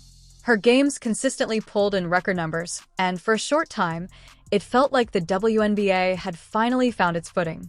However, with Clark no longer in the playoffs, it's clear that the league's surge in popularity wasn't as stable as many believed. Without her, excitement levels dropped sharply. Fans who tuned in to watch Clark dominate had little reason to stay once she was gone. While the remaining teams may still be competitive, they lack the star power and charisma Clark brought, leading to a noticeable decline in overall buzz. Effect on the NBA and the game of basketball. I would argue at one point early on there was a Steph Curry effect on the NBA and on basketball also. You bet your ass there is a Caitlin Clark effect on all of basketball, and especially on women's basketball. One of the most troubling aspects of Caitlin Clark's playoff exit is the manner in which it unfolded. Throughout the season, Clark endured repeated fouls and excessive physical play that often went unpunished. Despite constant praise for her talent, the WNBA failed to protect her in the way a player of her caliber deserves. This wasn't about a few missed calls. It was a consistent pattern of rough treatment that wore her down and ultimately contributed to her team's defeat. Fans that are going to degrade us and call us names. I mean, we already see what's happening in the world. Something needs to be done, whether it's, them checking their fans or this league. The series against the Connecticut Sun highlighted this issue perfectly. Clark was fouled hard multiple times, yet the referees appeared hesitant to step in. It was as if the league didn't fully recognize how vital it was to protect its biggest star. Fans watching at home grew increasingly frustrated as Clark was knocked around the court with little response from officials. This failure isn't an isolated incident. It reflects a larger officiating problem the WNBA has faced for years, especially when it comes to physical play.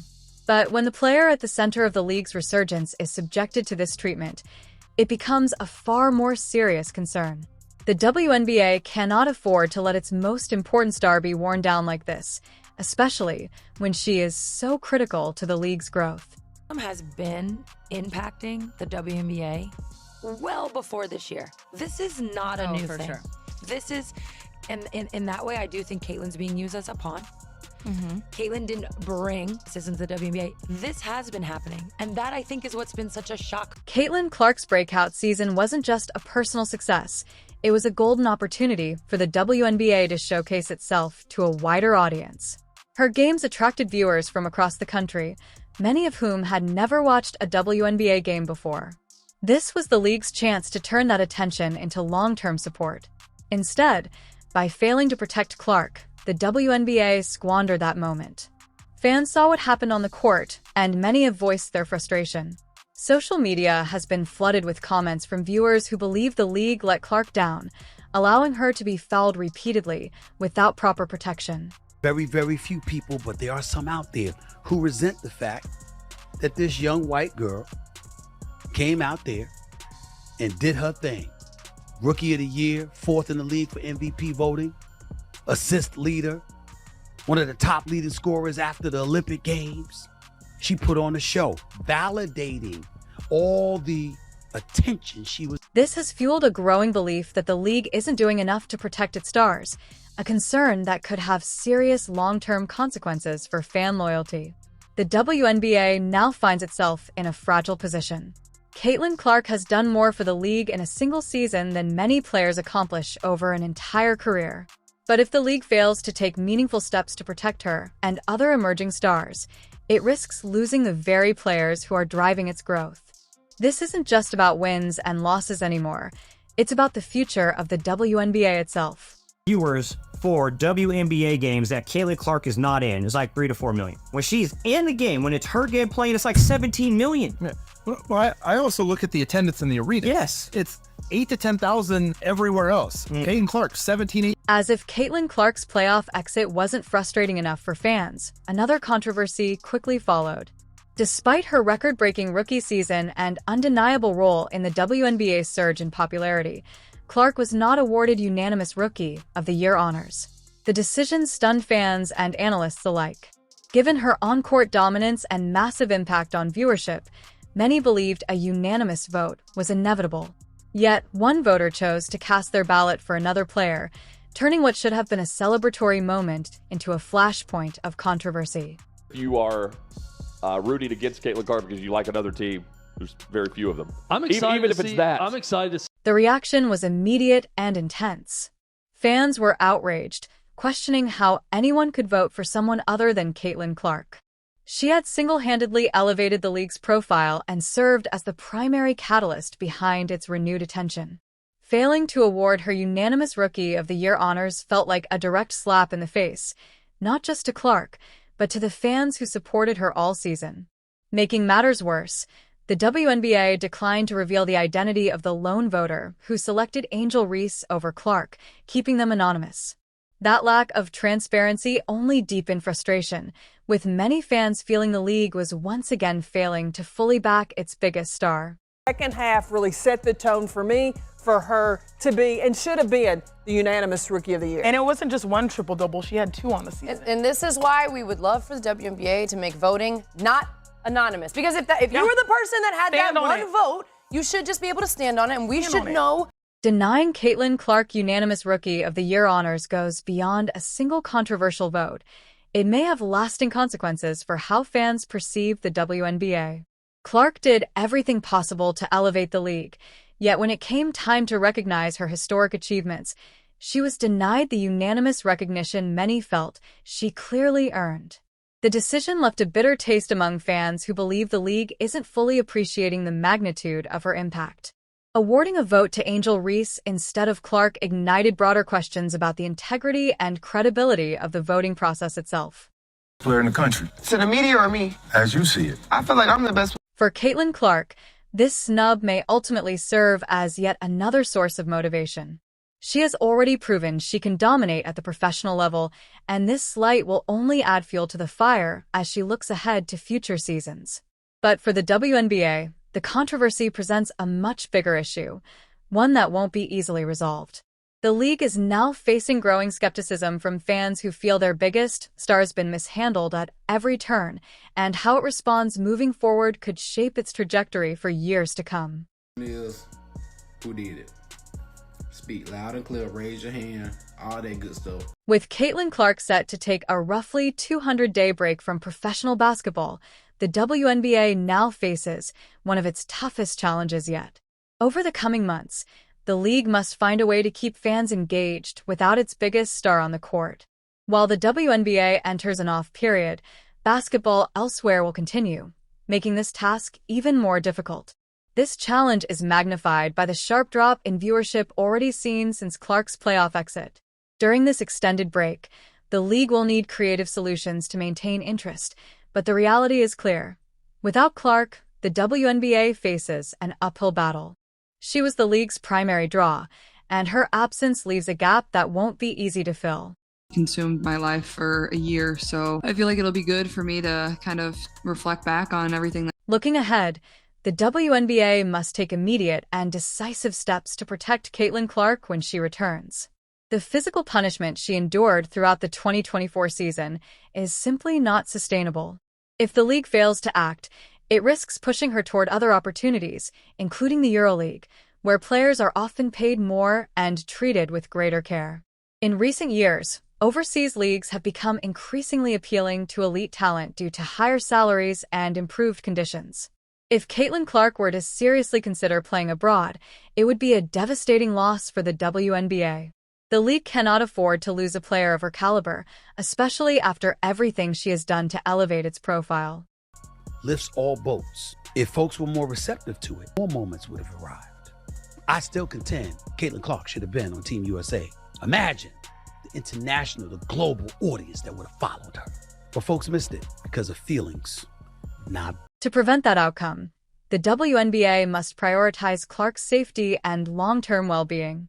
That means consistent officiating, calling fouls when they occur, protecting her from overly aggressive defensive tactics, and ensuring she isn't subjected to the same level of unchecked physical play that contributed to her playoff exit. Caitlin Clark's impact on the league cannot be overstated. She brought in new fans, boosted viewership, and generated a level of attention the WNBA hadn't experienced in years. Yet her absence has also exposed the league's weaknesses, most notably its heavy reliance on a single player to sustain fan interest. Reese was the Rookie of the Year? Fine. Maybe it's a writer who covered her team in Chicago. Okay. It's not the end of the world. Like, I don't know if Caitlin Clark's going to go, can you believe I didn't go unanimous? Now, I thought we would have unanimous MVP and unanimous Rookie. The next several months will be critical as the WNBA navigates life without Caitlin Clark on the court. The league must move quickly to address the issues her absence has brought to light, or it risks losing the momentum it worked so hard to build. Going forward, the WNBA needs to prioritize protecting its stars, developing a broader base of marketable talent, and keeping fans engaged even when its biggest name isn't playing. Caitlin Clark is more than just a player. She represents the future of the league. If the WNBA truly wants to grow and attract new fans, it must recognize her value and do everything possible to keep her in the fold. Ignoring the bias and missteps surrounding number of viewers for WNBA games that Caitlin Clark is not in is like 3 to 4 million. When she's in the game, when it's her game playing, it's like 17 million. Yeah. Well, I also look at the attendance in the arena. Yes. It's 8 to 10,000 everywhere else. Caitlin Clark, 17. WNBA is painfully trying to get through the semifinals and finals games without Caitlin Clark, and it's not looking good. The game speaks for itself, but it's also in the numbers. Just look at the difference in All-Star votes compared to last year. Asia Wilson led with just under 100,000 votes, and this year Caitlin Clark is leading with a little over 700,000. What a difference a year. Which don't feature Caitlin Clark have a significantly lower amount of viewers, which means the WNBA are now taking a massive hit and are finally realizing the Caitlin Clark effect. Do we think that these new WNBA fans are going to stick around for the rest of the playoffs? The Liberty Aces series might be one that draws some numbers. The disparity between 1.8 million and around 400,000 is wild, especially with football season being in full. The NBA would have been more intelligent and not allowed refs to ambush her. They wouldn't have came to this kind of problem. Now fans are refusing to watch games as it's not the same as watching Caitlin Clark. Check this out.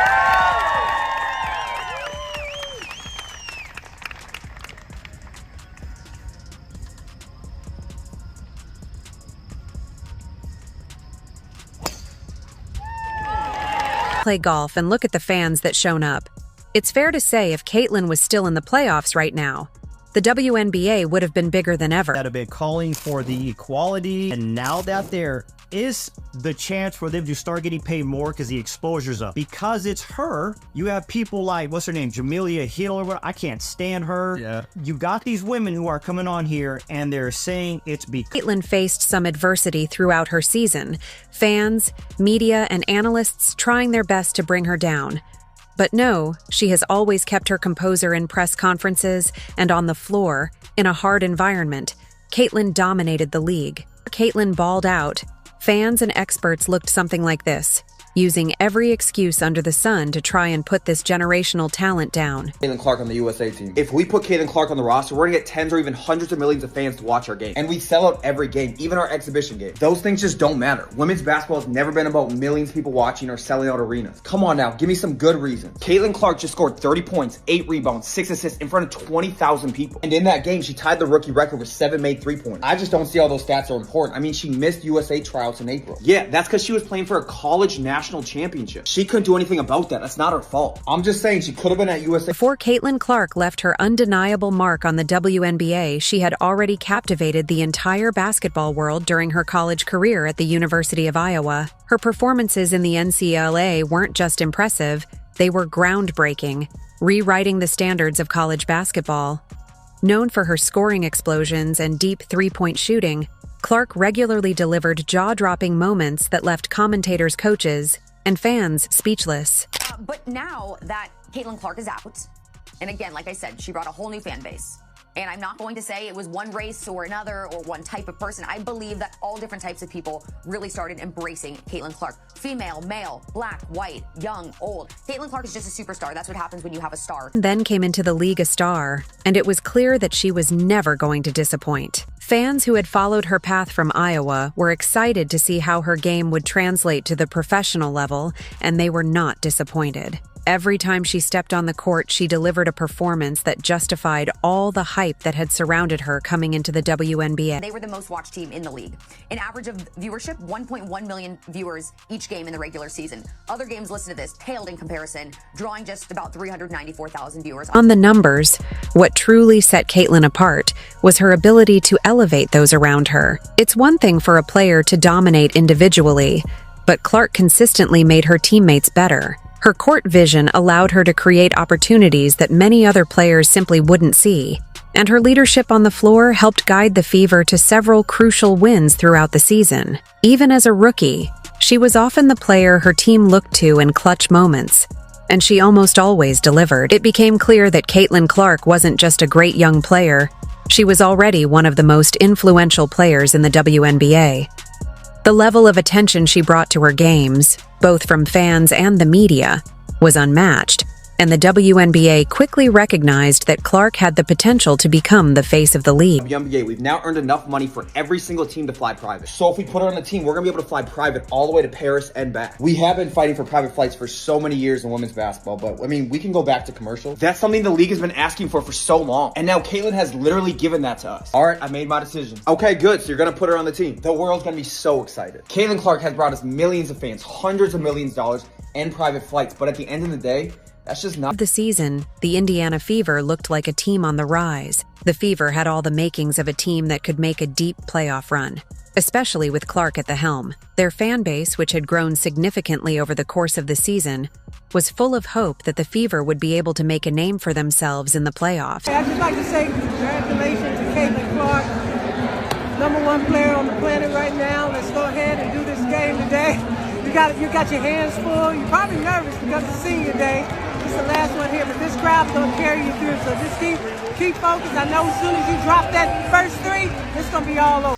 The best-of-3 format in the first round of the playoffs quickly dashed those hopes. The Fever were matched up against the Connecticut Sun, a tough opponent with more experience in playoff situations. While the Fever had the potential to win, the series format left little room for error. The best-of-3 playoffs rule led to them falling short, and Caitlin exiting. In Connecticut, and I said, Darius, let's go back to Indy. Let's have one game in Indy. He said, there is no way I'm going to do anything to allow my team to get out of this arena. And I said, well, I'll blame you. I said, because we will have 19,000 people ready for you. He said, I don't want to go back to Indy.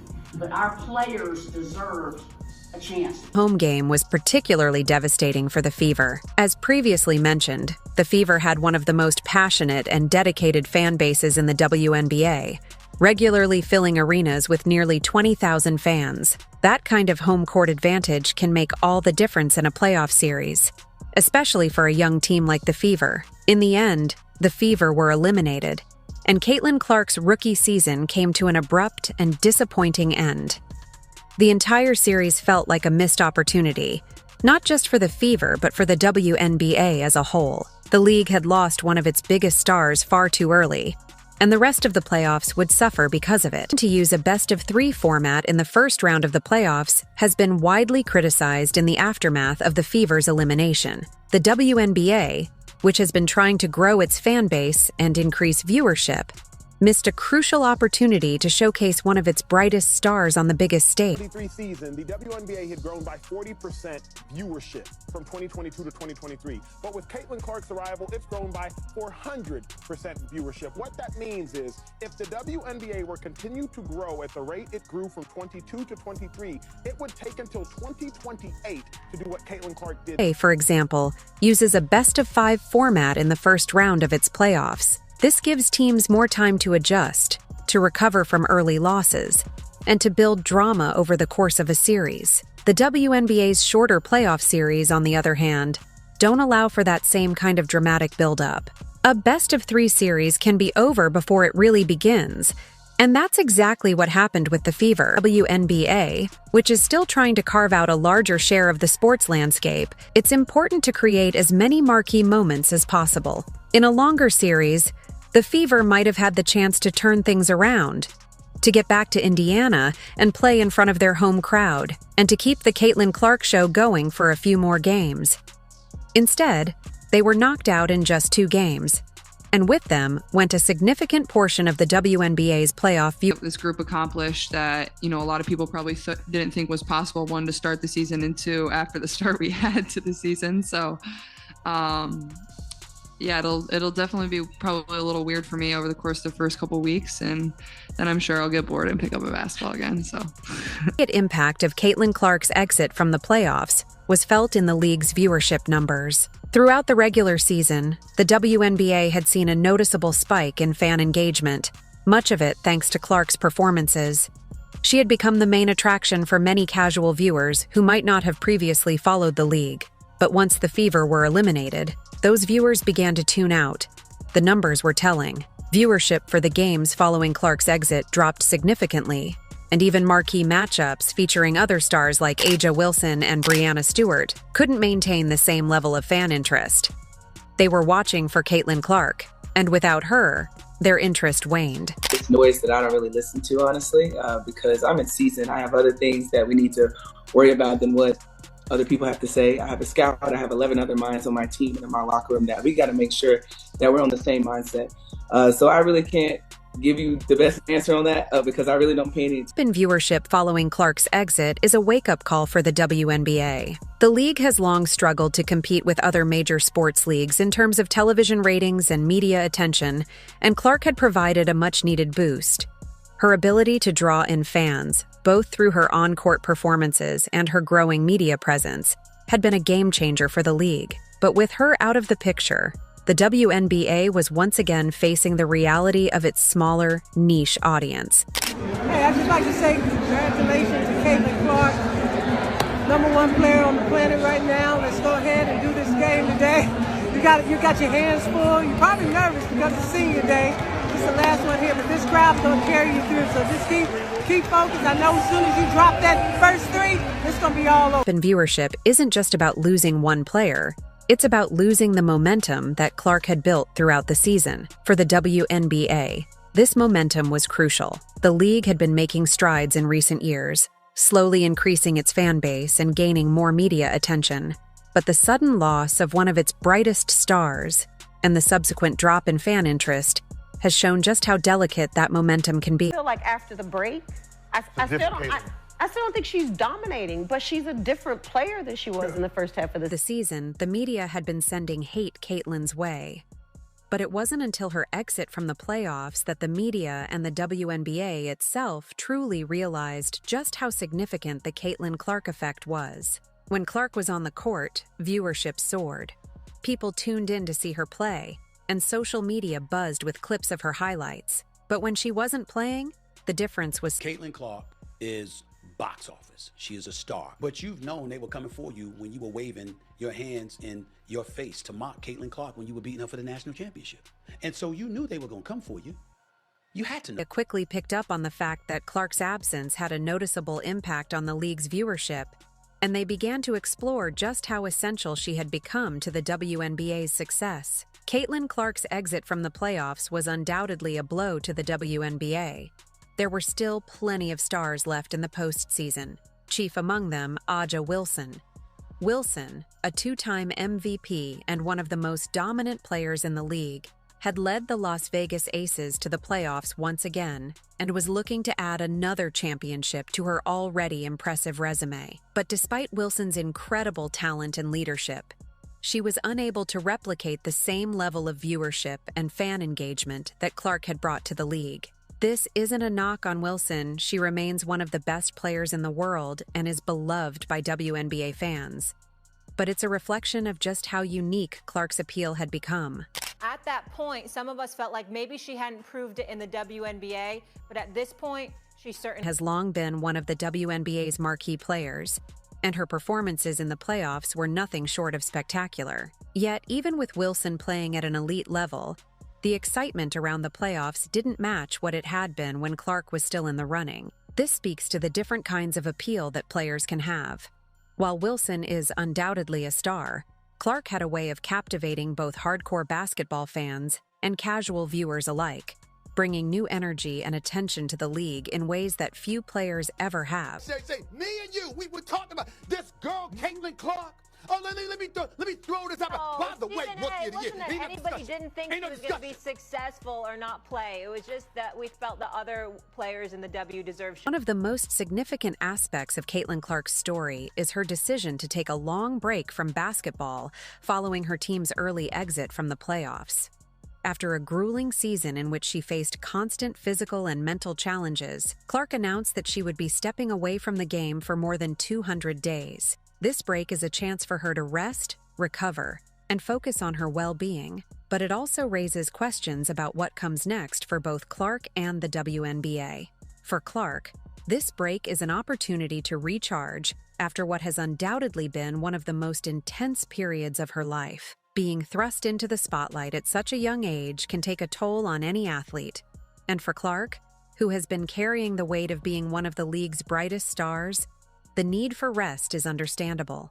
Her decision to step away from the game is a reflection of the demands that come with being a professional athlete, particularly one who is under as much scrutiny and pressure as Clark. Basketball has really consumed my life for a year, so I feel like it'll be good for me to kind of reflect back on everything that's happened. Like, I feel like I didn't even have time to really reflect on my college career because it ended so fast. I feel like taking some time to myself and really enjoying that and WNBA, however, Clark's absence is a serious blow. The league had been riding a wave of momentum thanks to her performances, and with her out of the picture for an extended period, there is a real risk of losing that momentum. The playoffs are the most important time of the year for any sports league, and without one of its biggest stars, the WNBA faces a challenge in keeping fans engaged and maintaining the excitement that Clark had built. Fourth in betting odds on being MVP of the WNBA. These people are so disrespectful and so unknowledgeable and so stupid that it gives women's basketball a exit has exposed the WNBA's reliance on individual stars to drive viewership,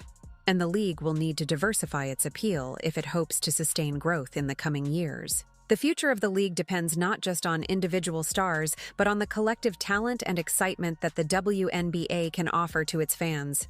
We all know Caitlin will be missed, and we can't wait to see her back playing again. If you enjoyed... But if you guys take a look at the stands, all the seats, even the courtside seats, are empty. Recent playoff ratings have officially been revealed, and you wouldn't believe how much they have already decreased. Aja Wilson just got knocked out of the playoffs, and guess what? Nobody cares. If Caitlin's not playing, count me out. Fans are refusing to watch the WNBA due to the absence of Caitlin. It's not fun. It's not entertaining, which is why the ratings are already down by a staggering 50%. Let's just say the ratings aren't the same with Caitlin Clark and the Indiana Fever now eliminated. Game 1 of the Aces Liberty matchup on Sunday drew an average of 929,000 viewers. Was down nearly 50% from last Sunday's Fever Sun contest. By the way, not only was viewership down, but attendance was. WNBA's last real star, Aja Wilson, just got eliminated. But even where she was playing, she couldn't make people watch. With only DJ Carrington and Alyssa Thomas left, the WNBA are in a crisis as viewership is plummeting after each match is played. I understand Caitlin Clark is a superstar in the making, okay? I understand she's arguably a generational talent. I get all of that. But to put something like this up and to just sit there and say that she's the reason why the WNBA ratings are what they are is straight up. Let's be real. Caitlin's effect is the real reason the WNBA isn't being watched as much. I mean, look at this. With Caitlin Clark playing, the WNBA calculate more than 1 million viewers. With Aja Wilson playing, they get 400,000. Now, with the MVP and Rookie of the Year out, the WNBA are in a complete mess. Only the Aces sell out every game. They got 4 Olympians. They got Aja Wilson, unanimous MVP. They got Kelsey Plum, who was the #1 overall pick. Jackie Young was on the Olympic team. Chelsea Gray was on the Olympic team. I don't. This is what happens when you don't protect your best player. Caitlin was poked, pushed, shoved in every game, no decisions. Even in the playoffs, Caitlin received a black eye, nothing. Now the WNBA are suffering, and nobody is watching. The league has been struggling to maintain its momentum since Caitlin Clark's Indiana Fever were eliminated from the race. This wasn't just any loss for the WNBA. It marked a significant turning point that has revealed just how crucial Clark's presence has been to the league. Since then, the WNBA has faced a viewership crisis that many in the league didn't see coming, or perhaps chose to ignore. Women that have been calling for the equality, and now that there is the chance for them to start getting paid more because the exposure's up. Because it's her, you have people like, what's her name, Jamelia Hill or what? I can't stand her. Yeah. You got these women who are coming on here and they're saying it's because Clark is not just a rising star. She's a fan favorite who transcends the game. Her style of play, her charisma, and her ability to draw fans in from across the globe have made her the centerpiece of the WNBA's most watched games. And now, with her absence, the numbers speak for themselves. The Fever's elimination sent a ripple through the league, and since then, ratings have plummeted. Initial reports show that viewership was halved in the immediate aftermath of Clark's exit. with subsequent games seeing even steeper declines as the playoffs progressed. What was once shaping up to be a banner year for the league has turned into a sobering reminder of just how much the Caitlin Clark effect had fueled their success. The reason 12 million people are watching ESPN for a game, if that game was on CBS, they probably would have had 25, 30 million people watching. The WNBA's reliance on Caitlin Clark was perhaps inevitable. From the moment she stepped onto the court, her talent and personality made her an instant sensation. Clark brought a massive surge of interest to the Indiana Fever, turning them into the most watched team in the league. When the Fever played on the road, it was often Clark's supporters who packed the stands, drowning out home team fans and turning every Fever away game into something that felt more like a home court advantage. Single time that they were on the road, you even had Dallas Wings players saying, like, it kind of sucks seeing so many Indiana Fever in 2020 or 22 jerseys in the stands, but it's also cool to see a lot of people in the stands. Like, Indiana Fever was turning away games into home games, and so it's kind of sad that through all of that, Caitlin was still advocating for players on the other team to get bonuses because she saw the kind of money and eyeballs and viewership that all of this was. Her impact on the WNBA has been unprecedented. Fans tuned in to watch her every move, whether she was launching three-pointers from deep or orchestrating fast break plays with pinpoint precision. Her dynamic play style is unlike anything the league has seen in recent memory, drawing comparisons to some of the NBA's most marketable stars.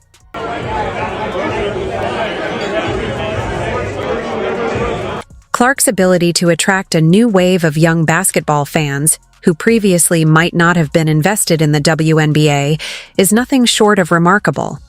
She has bridged the gap between casual viewers and die-hard fans, creating a following that transcends traditional fan bases and makes her one of the most sought-after athletes in the sport. One of the playoffs, the Fever had nearly 2 million viewers tuning in, while all the other games had around 400,000. Even the WNBA Countdown, which was aired before the Indiana Fever game, had more viewers than 2 of the seasons. With Clark gone, the WNBA has felt the void. The excitement and energy that surrounded the league during the regular season seemed to have dissipated, leaving a noticeable drop in enthusiasm. Fans who had become accustomed to watching her light up the court now find themselves less invested in the playoff matchups, with no other player able to replicate her unique combination of star power and fan appeal. Only one that I've seen other than Steph Curry that can do that. She's incredible. She's the best player to watch. I've said this all year. She's the best player to watch playing basketball, other than Steph Curry. But the WNBA's mishandling of Caitlin Clark's growing influence has proven to be a major misstep. Throughout the season, the league seemed slow to embrace her as the star she had become, treating her with the same old guard mentality that has caused the WNBA problems in the past. Instead of recognizing that Clark was more than just another rookie, the league appeared to downplay the excitement surrounding her. The best player in the country. To the media or me? As you see it. I feel like I'm the best player in the country. To make matters worse, the WNBA has opted to keep the voting process anonymous, sparking outrage among fans who feel that Clark was robbed of what was rightfully hers. Transparency, particularly in award voting, is key to maintaining credibility, and the WNBA's decision to keep the process secretive has only fueled fan frustrations. Many believe that this was a deliberate move by the league to prevent any further scrutiny or backlash from Clark's fan base. Instead, it has done the opposite, creating an uproar among her supporters. Ever since, Angel Reese had that injury, to me, and also coming off of Olympic break, Caitlin Clark separated herself. Yeah. She should have been unanimous. Now, to celebrate her, one thing that people forget is as a rookie, she was the most blitzed player in the WNBA, and she still put up 19, 5, and 8 assists. The decision not to make Clark the 6th unanimous Rookie of the Year in league history has caused a rift between the WNBA and its fan base. Fans are livid, with many accusing the league of not giving Clark the recognition she deserves, and are demanding answers about how the voting played out. You want me to just say I told you so, or are you willing to say, Stephen A., you did tell us? Really? Caitlin Clark is the golden... The uproar over the Rookie of the Year vote has become a flashpoint for broader frustrations, with how the WNBA has handled Clark's ascent.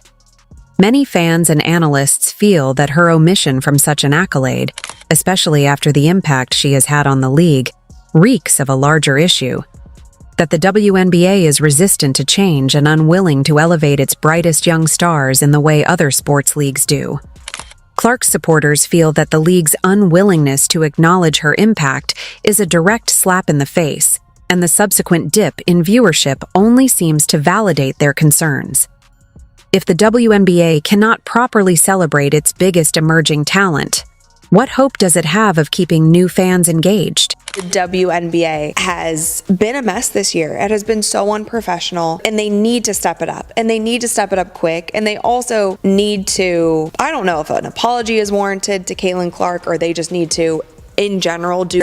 Aja Wilson's frustrations are indicative of a larger issue within the WNBA. For years, the league has struggled to break through into mainstream sports culture in the same way that the NBA, or even women's college basketball has.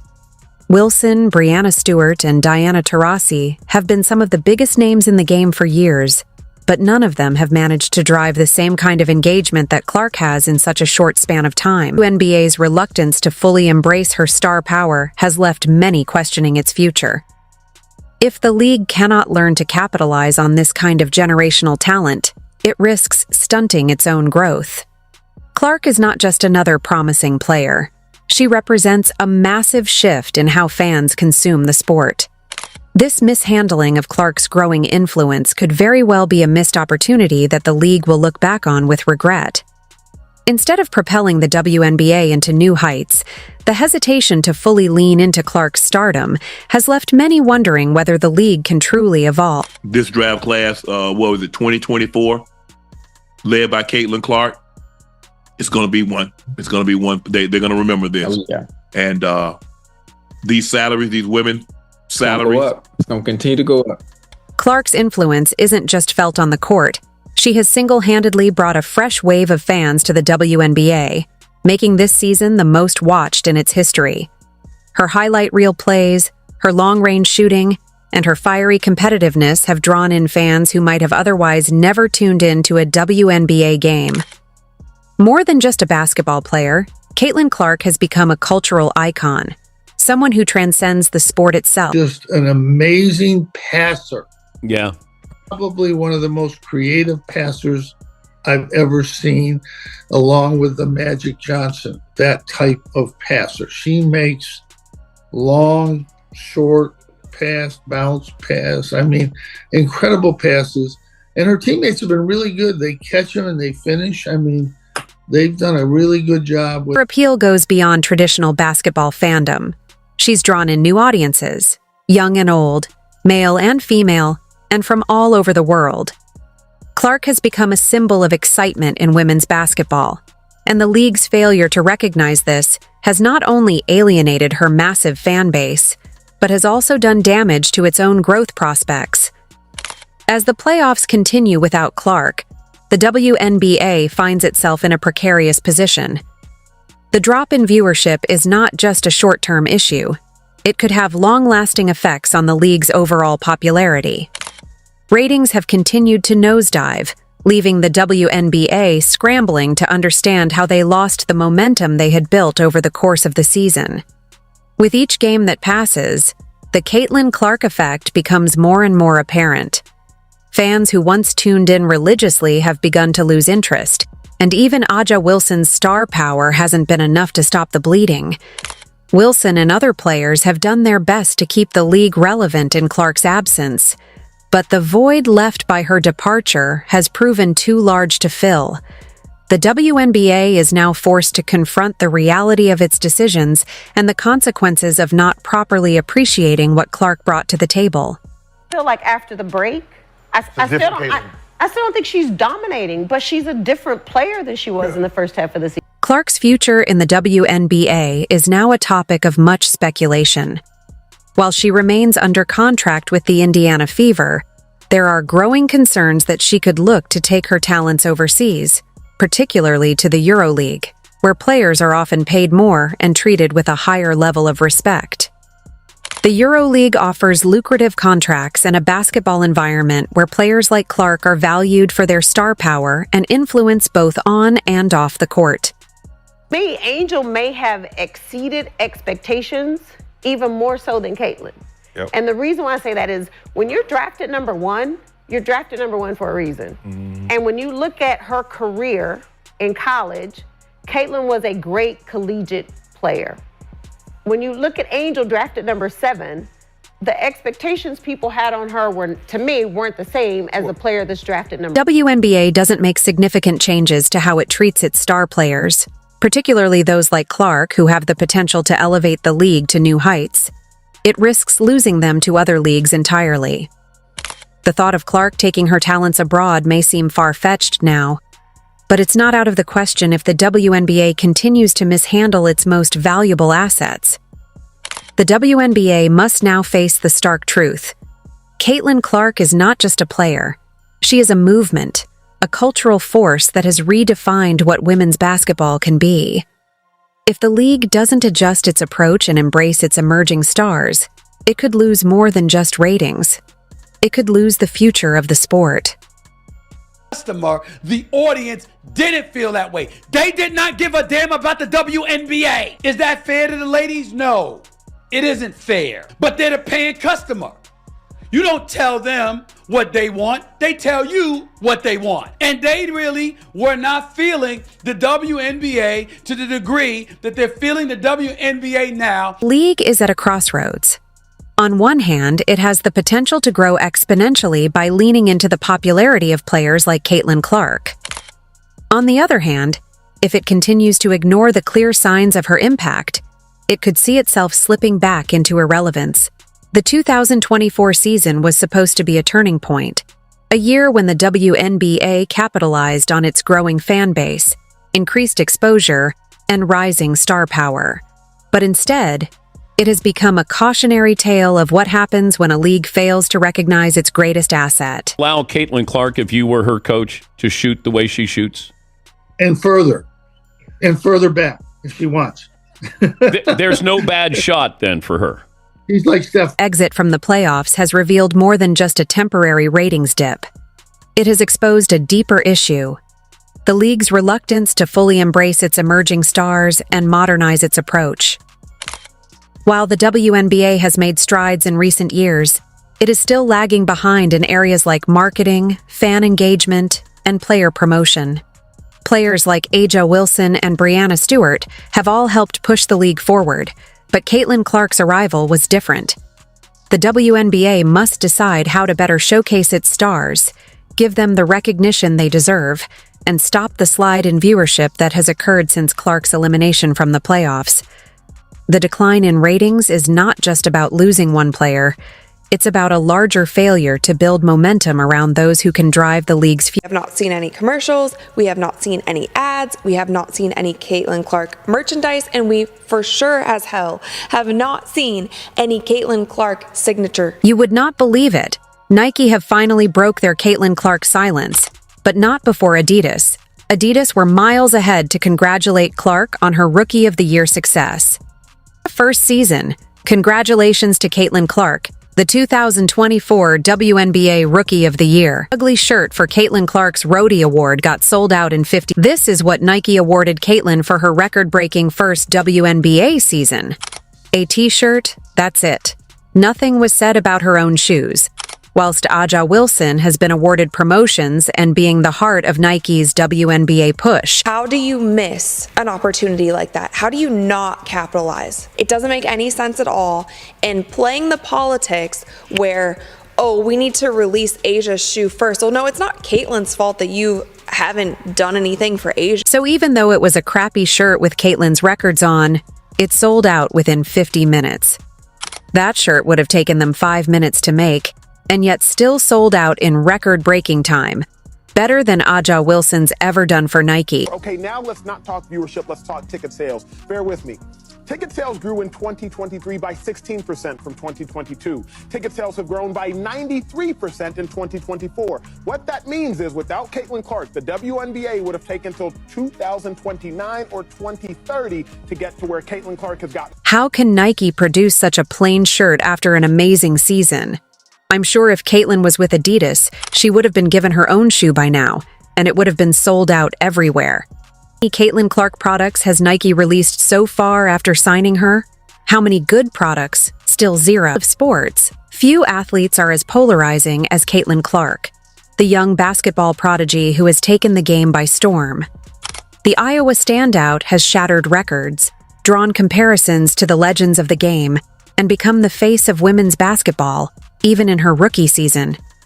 Despite her unprecedented success on the court, Caitlin Clark has found herself in a complicated and, at times, frustrating relationship with Nike and the WNBA. Nike, a global sportswear giant known for championing elite athletes, has curiously downplayed Clark's achievements, instead focusing on promoting other players. Clark's going to help it change for the better.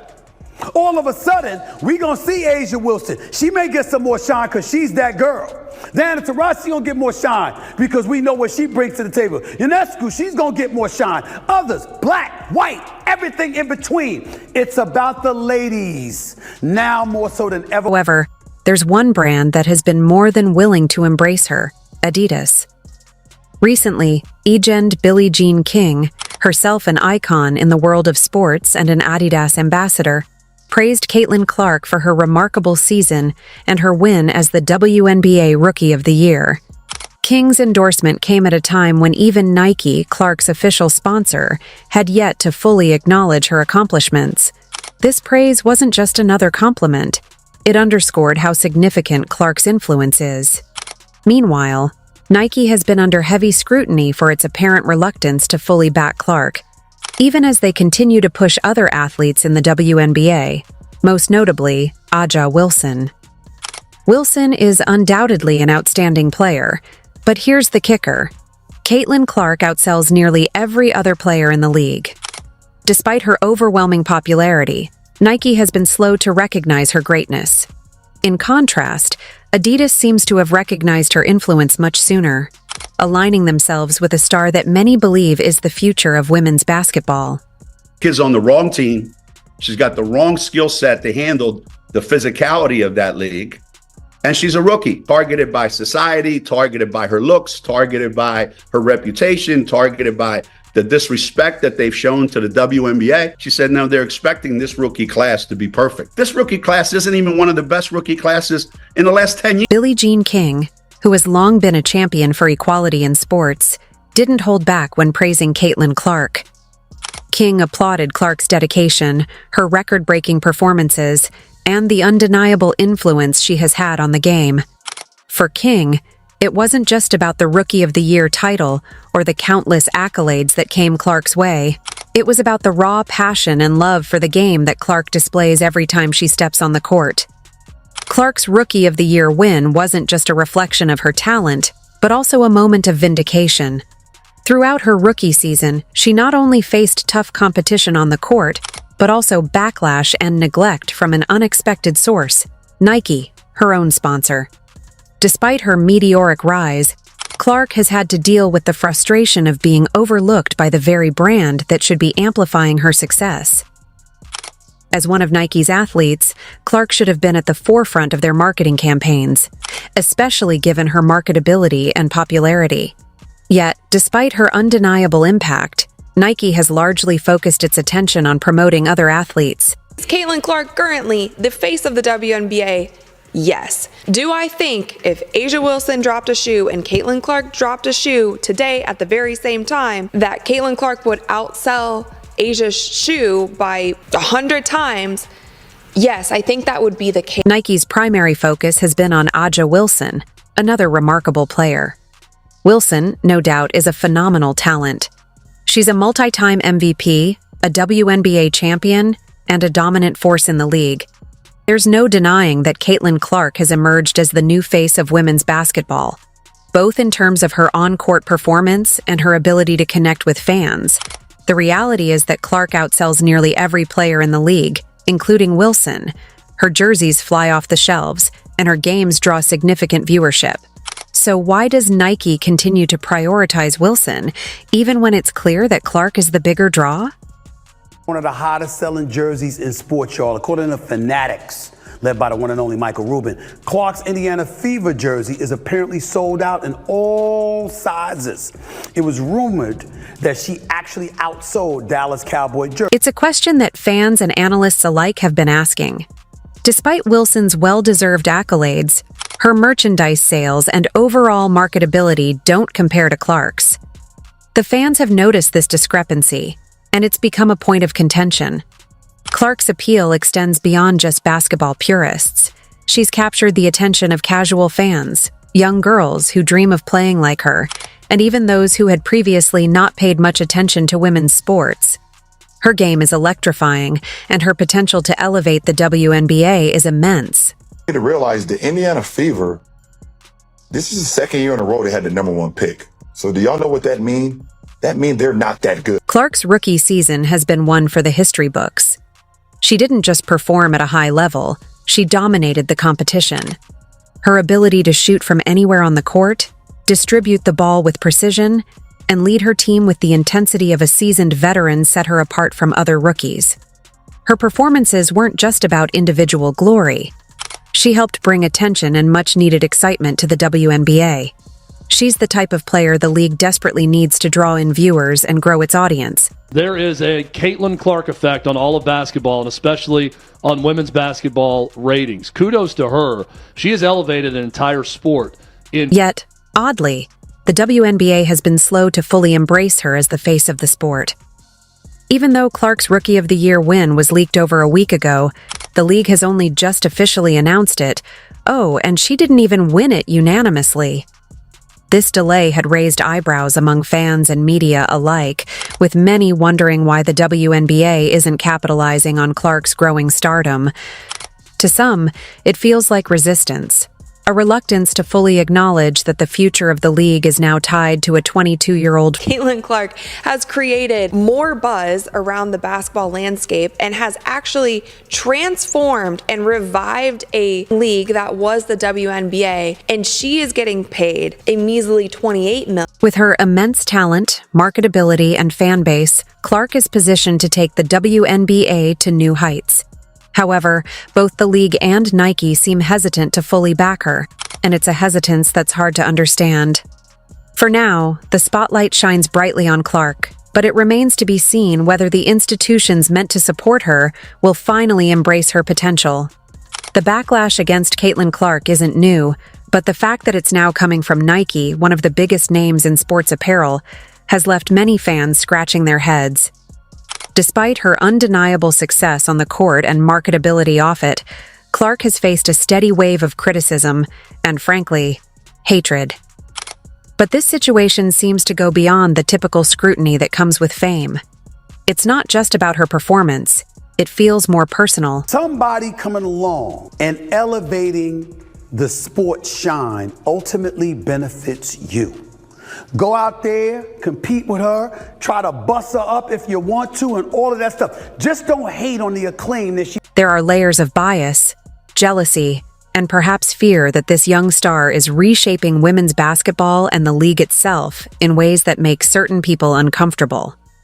As a player who has broken records and garnered massive attention in just her rookie season, Clark is clearly a trailblazer. But for Nike, a company that prides itself on championing greatness, it's baffling that they've chosen to downplay her success while focusing on athletes who, quite frankly, aren't having the same level of impact, either on the court or in terms of marketability. Reluctance to fully embrace Clark seems especially odd, given their long history of aligning with transformative figures in sports. Whether it's basketball icons like Michael Jordan or Serena Williams in tennis, Nike has built its brand on being associated with those who change the game. And Caitlin Clark is certainly doing that. She has shattered rookie records, drawn comparisons to the greats, and brought in viewership numbers that the WNBA has sorely needed. Yet Nike continues to promote other players, such as Aja Wilson, while downplaying Clark's meteoric rise. Somebody that's come along, who, by the way, I'm going to go there, who happens to be white, and brought a level of attention and allure to the sport it had not received before. And what we were seeing from an abundance of folks appeared to be resentment. And here's where Adidas enters the picture. Finally, a brand is stepping up to recognize Caitlin Clark's success. Adidas, through its ambassadors like Billie Jean King, has openly praised Clark for her undeniable talent and groundbreaking rookie season. It's refreshing to see a company like Adidas acknowledge Clark's contributions to the sport, especially while Nike, for reasons unclear, continues to overlook her. Clark's situation with Nike, however, is complicated. She's locked into an 8-year, $28 million deal that now seems like an absolute steal for Nike, considering how much her market value has soared. Despite the long-term contract, Nike has been reluctant to promote her in a manner befitting her status as a rising superstar, leaving her fans frustrated and wondering why the brand is holding back. I mean, look at this. Zero mentions of Caitlin before yesterday. One of the most telling indicators of Caitlin Clark's influence is the noticeable drop in viewership and attendance after she was knocked out of the playoffs. The numbers don't lie. Fans tune in to watch Caitlin Clark. Her absence from the league is palpable, and yet the WNBA seems hesitant to fully embrace her as their new star.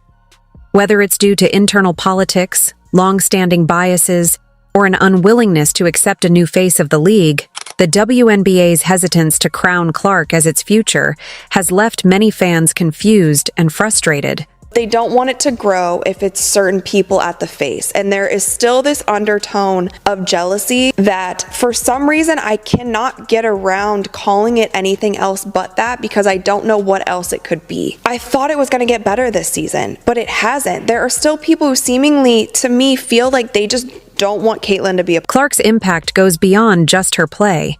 She is a cultural phenomenon. And whether the WNBA wants to admit it or not, she is the face of the league. She's become a symbol for the future of women's basketball, pulling in new audiences and reinvigorating the fan base. But despite this, it's becoming increasingly clear that the WNBA, and perhaps even Nike, don't want to fully accept her as the star she undeniably is. The hesitation surrounding Clark could stem from the fact that she's reshaping the game in ways the league didn't anticipate. Caitlin Clark doesn't fit into the traditional mold of what many envisioned a WNBA superstar to be. She plays with a flair that's magnetic, but it's also disruptive, challenging the status quo. Maybe the league wasn't prepared for such an intense wave of attention around a single... You guys were right. That's what we're saying. You no, were right. Molly, you did not say that, Molly. No, I'm saying no, it. That is what you said. You That did is not. what you That's said. not what you said, Molly. What are you guys That is not. For now, Caitlin Clark is taking a well-deserved break from the grueling WNBA season. After a year filled with personal triumphs, competitive challenges, and the weight of controversy, she can step back, regroup, and focus on herself. But as she prepares for what comes next, the question remains, what will the landscape look like when she returns? Will the WNBA finally acknowledge her as the star she is? Only time will tell, but one thing is for certain. Caitlin Clark isn't going anywhere. Her influence on the league, her ability to draw in fans, and her undeniable skill on the court make her a force that cannot be ignored. Whether the WNBA and Nike are ready to admit it or not, Caitlin Clark is the future of women's basketball. In the meantime, Adidas is more than happy to step in and recognize her greatness. Brands thrive on aligning with winners, and in Caitlin Clark, Adidas sees one of the brightest stars the sport has ever produced. Whether Nike likes it or not, Caitlin Clark's time has come. While they may be slow to embrace it, the fans certainly aren't. The skyrocketing viewership numbers and the soaring merchandise sales that's right. MVP winner Wilson got caught. A clip has resurfaced of her putting down Paige Buchers and Caitlin Clark. She basically said they have had it easier than others. A'ja Wilson shown her true colors when trying to attack Caitlin Clark. Ironically, she is doing the same with Caitlin and Nike. Caitlin Clark, currently the face of the WNBA, Yes. Do I think if A'ja Wilson dropped a shoe and Caitlin Clark dropped a shoe today at the very same time, that Caitlin Clark would outsell A'ja's shoe by 100 times? Yes, I think that would be. Wilson broke her silence and said she suffered a lot this year. This year is more the year that I've seen anyone call my game boring than it's ever been. I'm like, okay, cool, whatever. It can get exhausting having to show up every single day and people may not show you the worth that you want. But at the same time, if I know my worth, I don't pay that any mind. It was just a vulnerable moment for me to let my teammates know that on a lot of days where I don't feel myself, I could come to the gym and count on them. Clear Wilson had an amazing season. She won MVP comfortably and was recognized by more people than ever before. Yet she's blaming Caitlin Clark because fans are refusing to watch games without her in it. That's not Caitlin's fault. Looks like we're not going to be seeing Caitlin Clark play basketball again for another 200 days. An ESPN reporter said at the end of the Indiana Fever Connecticut Sun Game 2 that Caitlin Clark almost definitely will not be playing basketball this offseason. So no overseas and no 3-on-3 unrivaled. She had a great MVP season and is now getting promoted more than ever by Nike. Yet Wilson is still not happy with the amount of recognition Caitlin is getting. She believes that because she's MVP, she should be the most talked about. Now, A'ja Wilson was a more dominating player and deserved to be the MVP, and unanimous. A'ja Wilson, the towering figure in the WNBA, has recently found herself embroiled in controversy. Recent events have cast a shadow over her career, as clips have resurfaced revealing some problematic statements made by the two-time WNBA MVP. The controversy has shaken the WNBA community and raised questions about race, privilege, and opportunity in professional women's basketball. The key element of the controversy revolves around A'ja Wilson's relationship with her teammate Kelsey Plum. Wilson's comments were blunt, and many viewed them as degrading to white players in the WNBA, including young stars like Paige Bueckers and Caitlin Clark. Both Paige and Caitlin are widely regarded as future stars of the league, and their performances in college basketball have earned them considerable media attention. However, according to Wilson, their race played a significant role in the opportunities they've received. She claimed that players like Paige and Caitlin had inherent advantages in the WNBA landscape simply because they were white. The world is so crazy. A'ja Wilson, the woman speaking in this video, is the daughter of a professional basketball player and went to private school her entire childhood, but cannot recognize the privilege she has, but so quickly points out others. In particular, Wilson singled out Paige Bueckers, who is still working her way through college basketball, but is already seen as a future WNBA star. Wilson expressed frustration that Paige had been given more attention and hype than many other players, despite still being a few steps away from entering the league. A'ja Wilson's comments have ignited a firestorm of discussion within the WNBA, with fans, analysts, and fellow players weighing in on the implications of her statements. Paige Bueckers, still early in her journey toward the WNBA, has become a sensation in women's basketball. Her talent on the court is undeniable, and many have heralded her as one of the future faces of the sport. As a star guard for the University of Connecticut, Bueckers has earned accolades and media attention, thanks to her sharp shooting, court vision, and ability to take over games with a level of skill that far exceeds her years. Luckily, I don't play for their approval. I play for God, I play for my teammates, I play for my coaching staff, I play for the people who support me, good game or bad in their opinion. So, all that to say, I had a great summer, yeah. This ongoing narrative of privilege became even more strained as Wilson reportedly made comments about her teammate Kelsey Plum, another player who has been integral to the Las Vegas Aces' success. Plum, a former #1 draft pick and one of the best scorers in the league, was allegedly subjected to degrading remarks from Wilson. In these comments, Wilson reportedly hinted that Plum had enjoyed certain privileges that players like herself had not been afforded.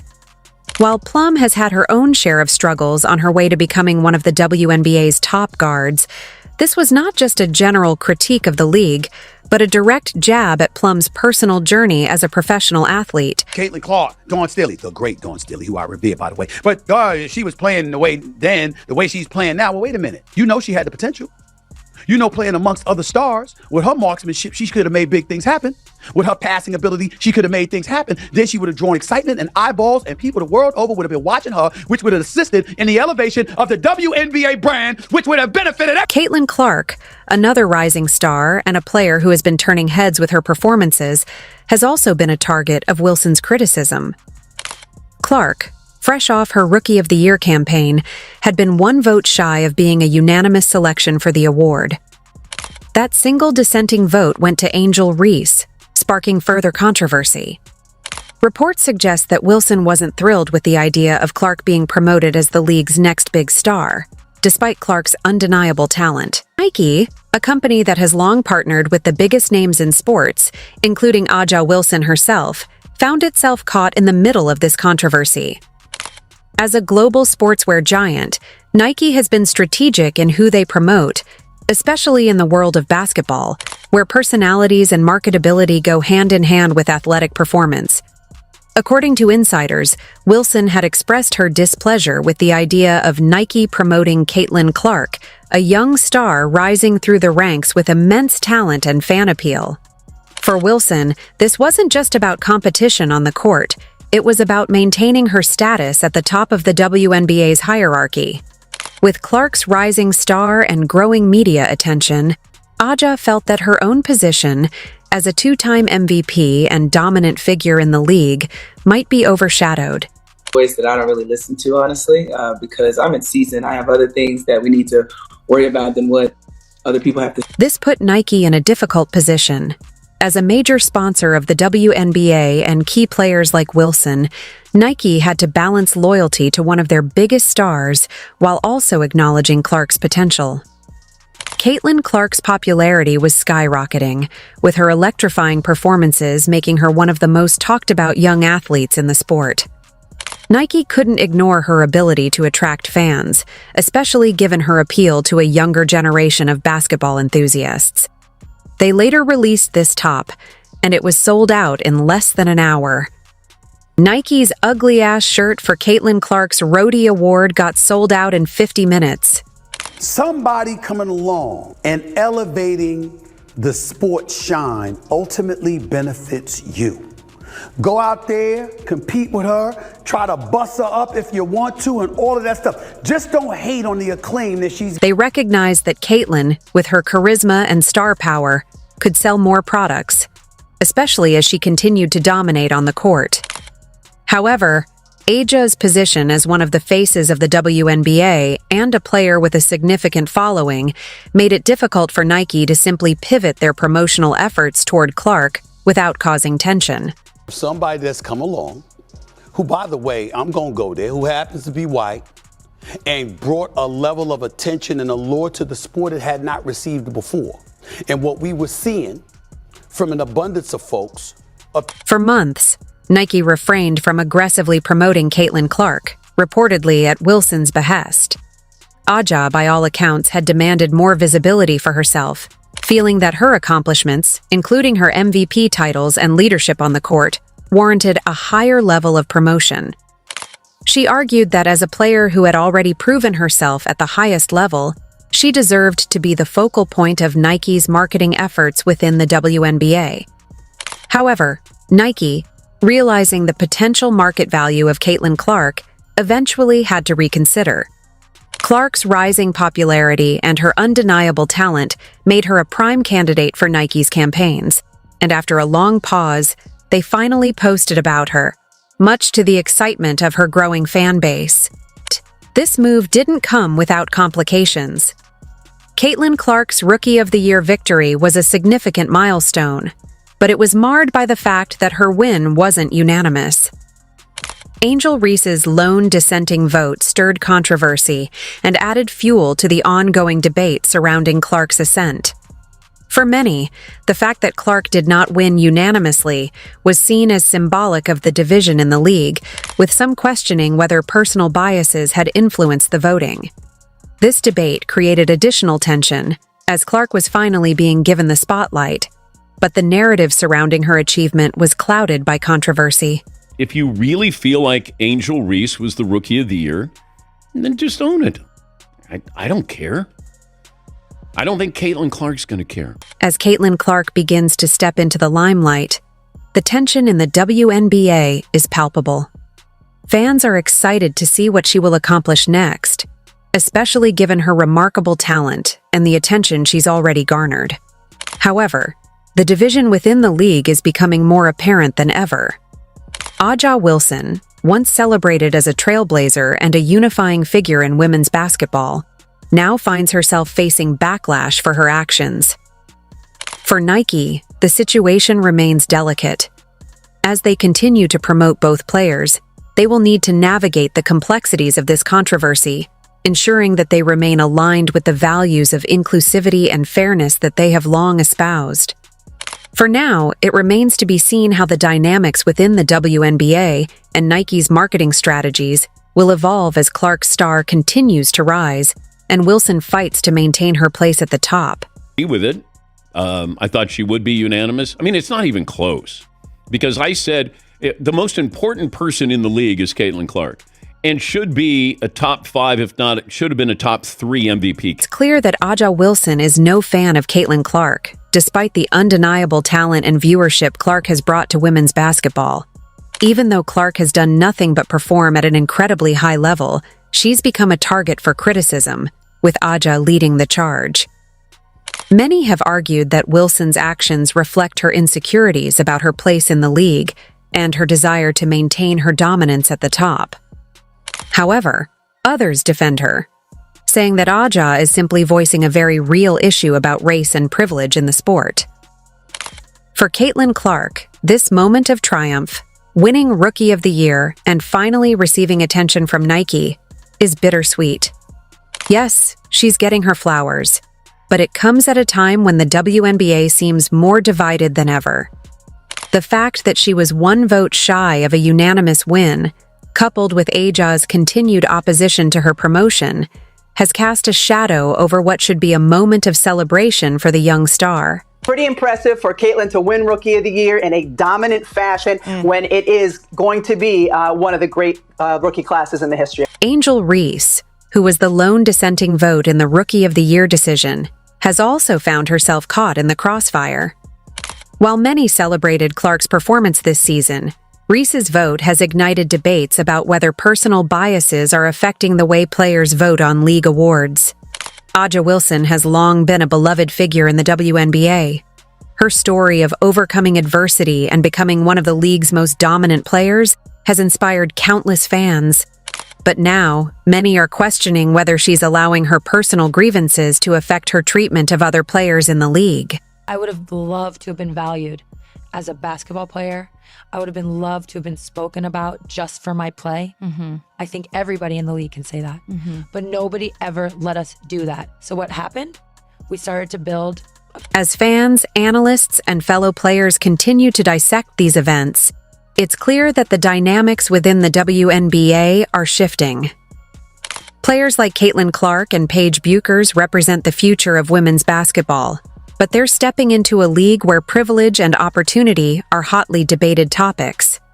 A'ja Wilson's comments have added fuel to this fire, and it's hard to see how this situation will resolve itself without further conflict. In the end, the conversation about privilege in sports isn't new, and it's not one that will be settled anytime soon. But for A'ja Wilson, her recent remarks have brought her under intense scrutiny. Whether she intended it or not, she's now seen as a figure who is actively working against the promotion of younger players like Caitlin Clark. And while she's certainly not the first athlete to make controversial comments about this topic, her words have undeniably left a mark on the WNBA. She's not perfect. She's a rookie in this league. A'ja's future in the league remains bright, and there's no denying her incredible talent. But this controversy will likely follow her for some time. As for Caitlin Clark, her journey is just beginning. Ultimately, only time will tell how this saga will play out. Will A'ja Wilson's comments continue to divide the league, or will these players find a way to come together in the name of growing the sport? A'ja Wilson is not happy after Caitlin could seek the opportunity to move to Europe. A'ja has already demanded to be the star at Nike, And now seeing how much Caitlin could receive abroad is causing some conflict. It's about things that Caitlin was doing wrong when, in my personal opinion, she was doing nothing but going out there and playing great basketball every night and ignoring the hate that was coming to her from all sides. Not only Caitlin goes abroad, she will be the highest paid women's basketball star in the world. And Asia isn't happy. She believes because she was MVP, she deserves to be talked about the most and getting the biggest opportunities. But it's not happening. 28 years old, 1,000 points in the regular season. Why is that not the biggest story out at the moment? And why are we talking about Caitlin Clark? Why exactly? Why when Asia was releasing a shoe were we talking about? Has increased sponsorship deals, increased pay, and made the WNBA one of the most watched sports. Yet we still have players in the league showing jealousy. This is why she needs to leave. Let's take a look at a game without Caitlin Clark. Commonplace where she'll go for 26 and 12. I mean, those are great numbers for any player, no matter how long you've been in the league.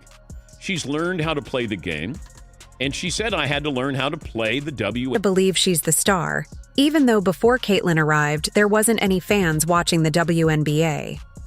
Caitlin should be the highest earning player.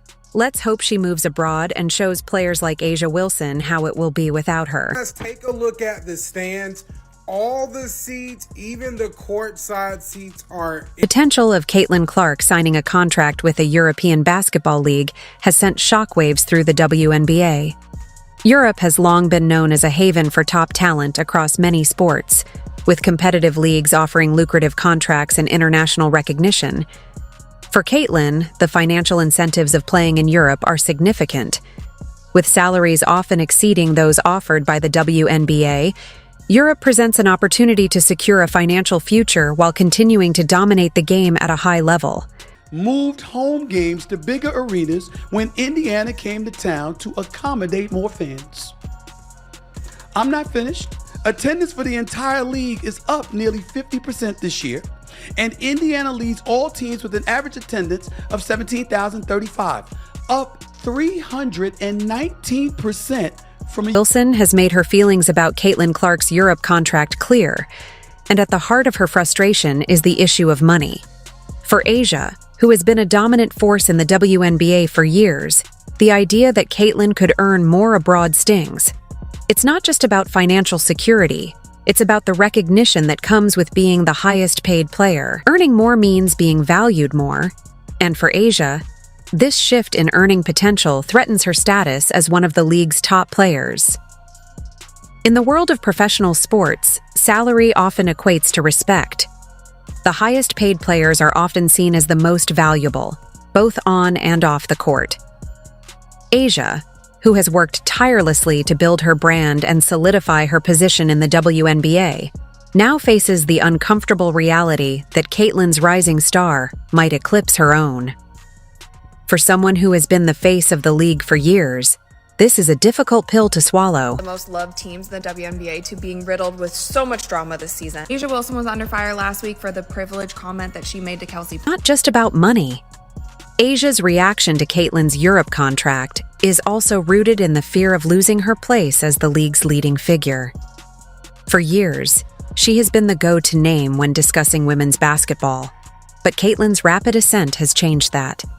The thought that Caitlin could not only out-earn her, but also take the spotlight overseas is a blow to Asia's sense of security and prominence in the sport. Being the face of the WNBA is about more than just being a great player. It's about being the athlete who captures the public's imagination, the one who drives viewership, and the one who represents the league on the global stage. Asia Wilson has held this position for some time, but Caitlin Clark's rise has sparked a fierce competition between the two stars. I thought she would be unanimous. I mean, it's not even close. Because I said the most important person in the league is Caitlin Clark. And should be a top 5, if not, it should have been a top 3 MVP. Asia, it's not just about being the best player.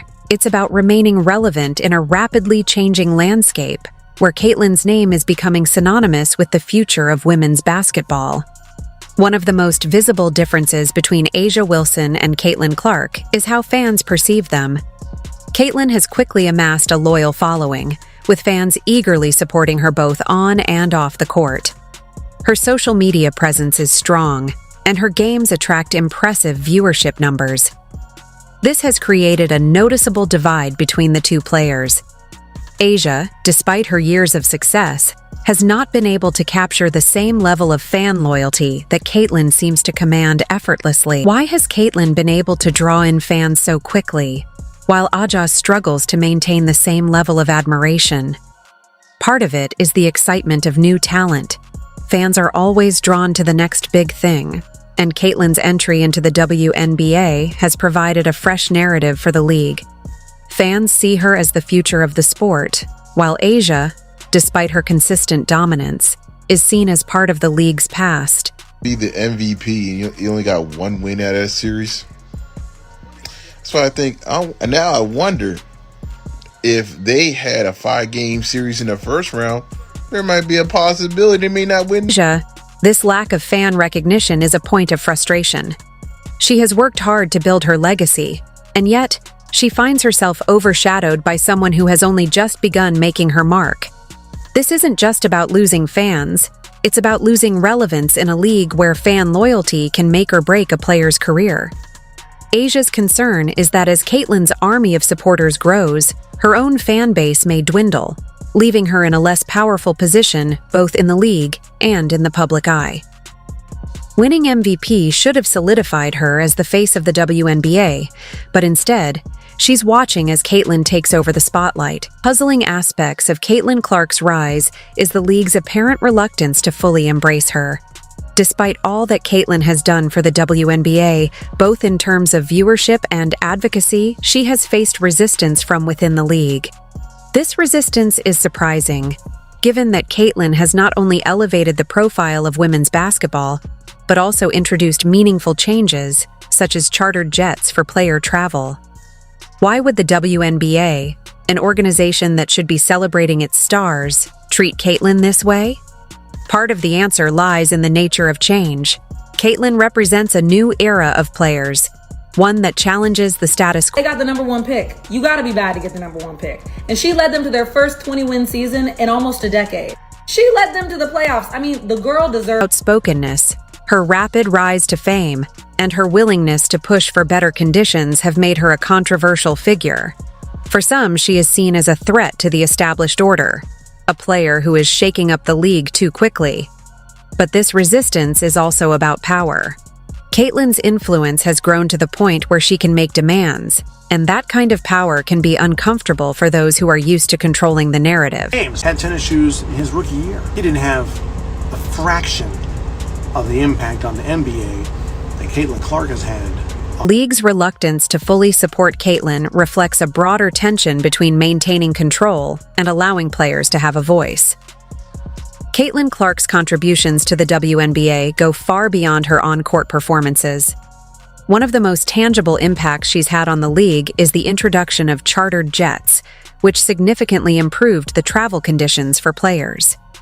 Before Caitlyn's advocacy, WNBA players faced challenging travel schedules that often left them fatigued and unable to perform at their best. By pushing for chartered jets, Caitlyn was able to create a more professional and comfortable environment for her fellow athletes, allowing them to focus on what they do best, playing basketball. Contributions don't stop at better travel conditions. She has been a vocal advocate for improving the overall experience for WNBA players, from fair compensation to better working conditions. Her willingness to speak out on these issues has made her a leader within the league, even if it has also made her a target for criticism. Despite facing resistance from some of her peers and the league itself, Caitlyn has continued to push for positive changes that benefit everyone. However, these contributions have not been universally appreciated. Instead of being celebrated for her efforts, Caitlyn has found herself at the center of controversy. Some players, including Aja Wilson, see Caitlyn's push for change as a challenge to the way things have always been done. This has created a rift between those who support Caitlyn's vision for the future and those who are resistant to the changes she represents. Number 1 in jersey sales, Angel Reese 2, Sabrina 3, Kate Martin 4. We talked about this earlier in the season. I feel sad that Kate Martin also hasn't gotten as much playing time the second half of the season. I feel like she deserves more, or maybe she deserves a different team. How crazy would that be if she went to Indiana? One of the most significant concerns for the WNBA if Caitlin Clark decides to leave for Europe is the impact on viewership. Caitlin has become one of the league's most popular players, with fans tuning in specifically to watch her play. Her dynamic style of basketball, combined with her ability to connect with fans on a personal level, has made her a major draw for the WNBA. Whenever Caitlin is on the court, viewership spikes. However, when she's absent, the league experiences a noticeable decline in ratings. Were to leave the WNBA for Europe, the league would lose not only one of its top players, but also a substantial portion of its audience. Caitlin's ability to attract viewers is unmatched, and her departure would leave a void that would be difficult, if not impossible, to fill. For a league that is still working to grow its fan base and increase its visibility, losing a player like Caitlin could be devastating. The impact wouldn't just be felt by the league as a whole. Individual players, including A'ja Wilson, would also suffer.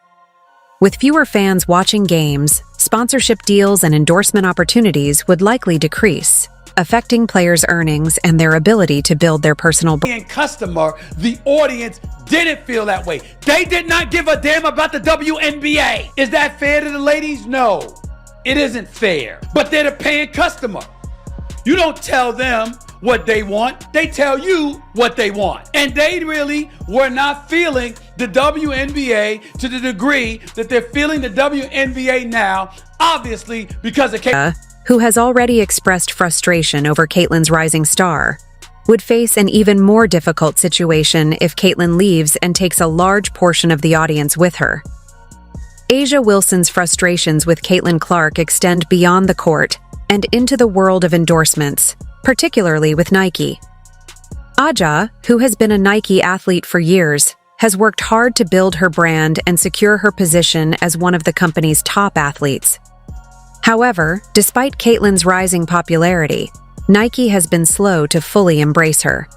While A'ja has received significant promotion from the brand, Caitlin has been sidelined, largely due to the controversy surrounding her within the league. For A'ja, this is not just about money, it's about recognition and influence.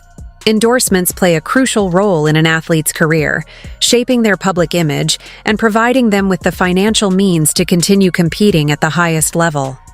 Nike's hesitation to fully back Caitlin reflects the delicate balance that brands must strike between supporting top talent and avoiding controversy. Expected of Caitlin Clark. She's supposed to be great. She's not the Rookie of the Year.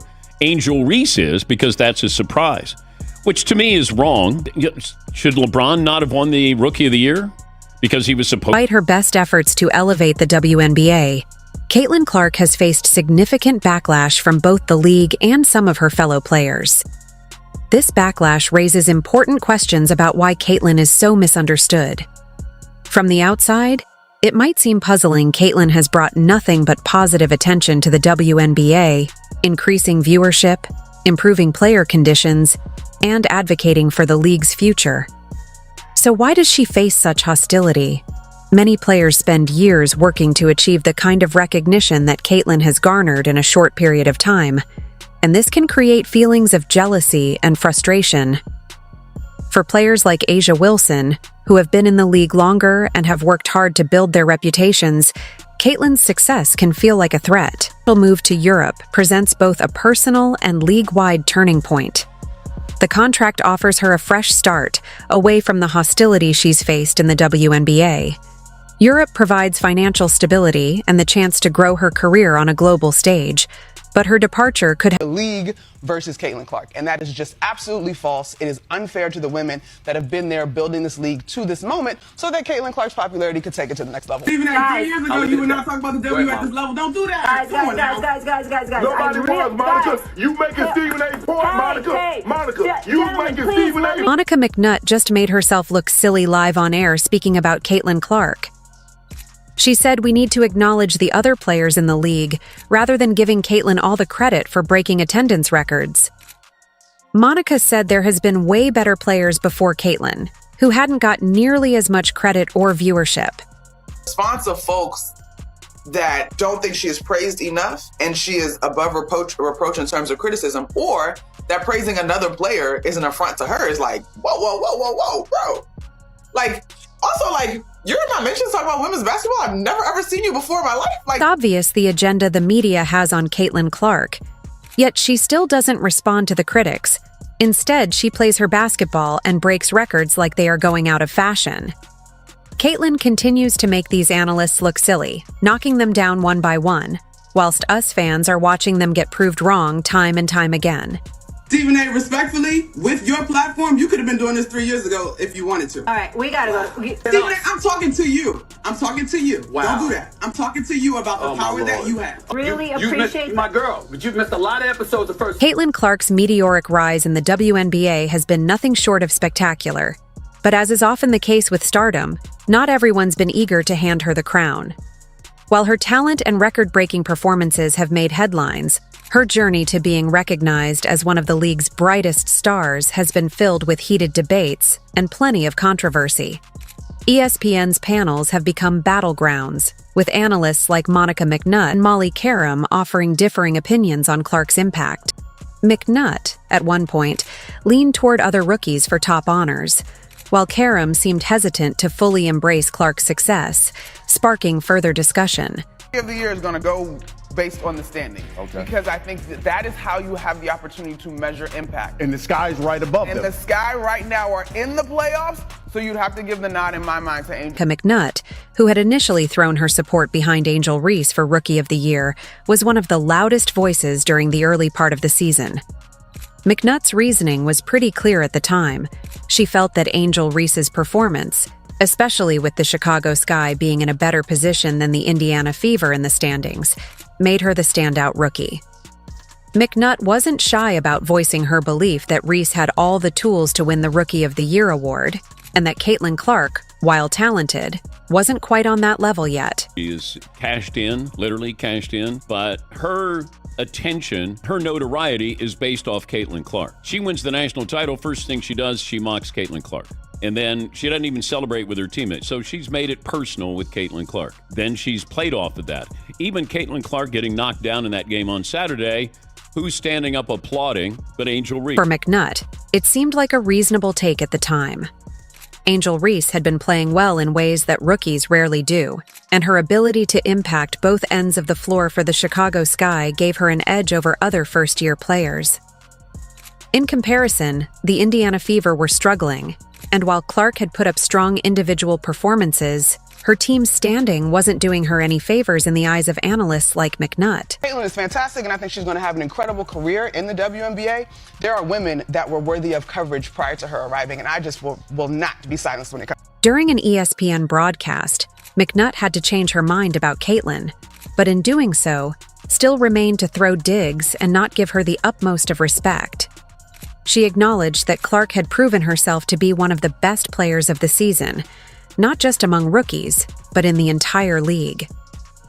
It wasn't just about the numbers, though they were impressive. It was the way Clark was leading the Indiana Fever, a team that had been struggling to find its footing, and how she was capturing the attention of fans across the league. McNutt admitted that while she had been all in on Angel Reese earlier in the year, Caitlin Clark had forced her to change her mind. Game is physical. Caitlin is helping to grow the league. These women understand that, but she cannot be babied as a rookie. That's all I'm. While McNutt might have come around to Clark's brilliance, not everyone at ESPN was as willing to celebrate her success. Molly Karam, one of the most prominent voices on the network, seemed to take every opportunity to downplay Clark's achievements. Whether it was intentional or not, Karam often steered conversations away from Clark, even when the young star's record-breaking performances were the hot topic. Fans were quick to notice that whenever Clark's name came up, Karim was hesitant to give her the recognition many felt she deserved. There were a lot of people that laid the groundwork that deserve shine as well. Here's what we're going to do. Are they playing now? Here's Are they playing now? We don't have Andrea. Remember, you got to We don't have any of the women, Chanae. Remember, They'll come back on. We'll revisit this conversation. One of the most notable moments came after Caitlin Clark broke Alyssa Thomas's assist record, a milestone that should have cemented her as one of the league's brightest stars. Instead of focusing on Clark's incredible feat, Karam quickly shifted the conversation to other players, trying to spotlight their contributions to the league. It almost seemed as if she was deliberately avoiding giving Clark too much attention, an approach that didn't go unnoticed by viewers or other analysts. Some even speculated that Karam's reluctance to fully embrace Clark's stardom was part of a larger effort to keep the spotlight evenly spread across the league's top players, but it felt forced and disingenuous to many. Going to be dogged by better defenders one-on-one, and of course on the defensive end she's got to go play defense. So I'm not sure what the scheme will be to protect her, because nobody has talked about her as a defender, and there's reason. Karam's stance became even clearer when Clark set a new record for points in a season, another historic achievement that should have made headlines. Yet, rather than acknowledging Clark's groundbreaking run, Karam argued that Clark's star power was less about her performance on the court and more about her popularity with fans. According to Karam, Clark's appeal wasn't rooted in her undeniable talent, but in her ability to bring viewership to the WNBA. She suggested that Clark was only perceived as a star because she was a fan favorite, a claim that felt like an unfair dismissal of Clark's actual basketball prowess. For many, this take was problematic, as it ignored the fact that Clark's talent and hard work were what drew those fans in to begin with. Karam's reluctance to fully celebrate Clark's success left a sour taste for those who felt the young player had more than earned her moment in the spotlight. That's exactly what I'm saying, because I think it makes a mockery of the women's game. If the focus on, now we just have to have people because of marketing and their attention, and they're not as talented, and we're not putting the best team out. Stephen A. Smith, never one to shy away from a bold opinion, also weighed in on the Caitlin Clark discussion. But unlike Molly Karam, Smith took a different approach. Known for his fiery takes, Smith had been watching the budding rivalry between Clark and Angel Reese unfold throughout the season, and he was quick to point out that Reese seemed to be fueling the flames more than Clark ever did. For him, this wasn't a natural rivalry, but one that was being constructed largely by Reese and others in her camp. Smith noted that while the media and fans were eager to pit the two young stars against each other, Clark had remained focused on her game, letting her performance speak for itself. Clark wasn't engaging in the rivalry rhetoric or trying to feed into the drama, despite the media attention. You were waving your hand in Caitlin Clark's face when you were beating her for the national championship. Everybody remembered then that you belonged in the WNBA and your future was going to be on the pro level. Quick, fast, and in a hurry. Who are these? On the other hand, Smith pointed out that Reese seemed to be leaning into the narrative, especially after her injury sidelined her for the season. Smith speculated that Reese, in an effort to remain relevant in the conversation despite not being able to contribute on the court, was playing up the supposed rivalry with Clark. Instead of letting Clark's individual achievements shine, Reese appeared to be trying to create a competitive tension that wasn't as fierce as it was being portrayed.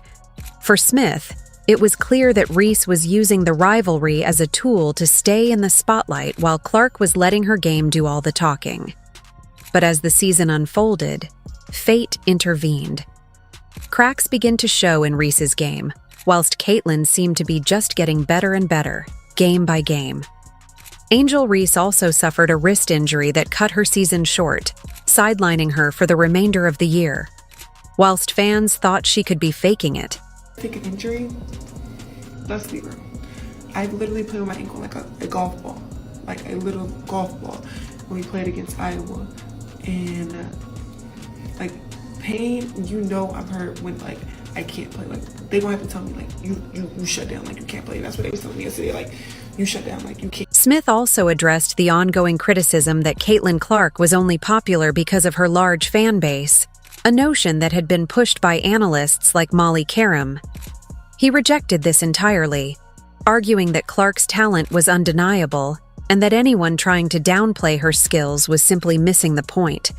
In his eyes, Clark wasn't just a player who happened to have a lot of fans. She was the real deal. Her game, her record-breaking performances, and her ability to impact the league on a nightly basis were what made her a star. Smith made it clear that Clark deserved to be recognized for her on-court achievements, not just her off-court appeal. NBA Player of the Week. Surprise, surprise.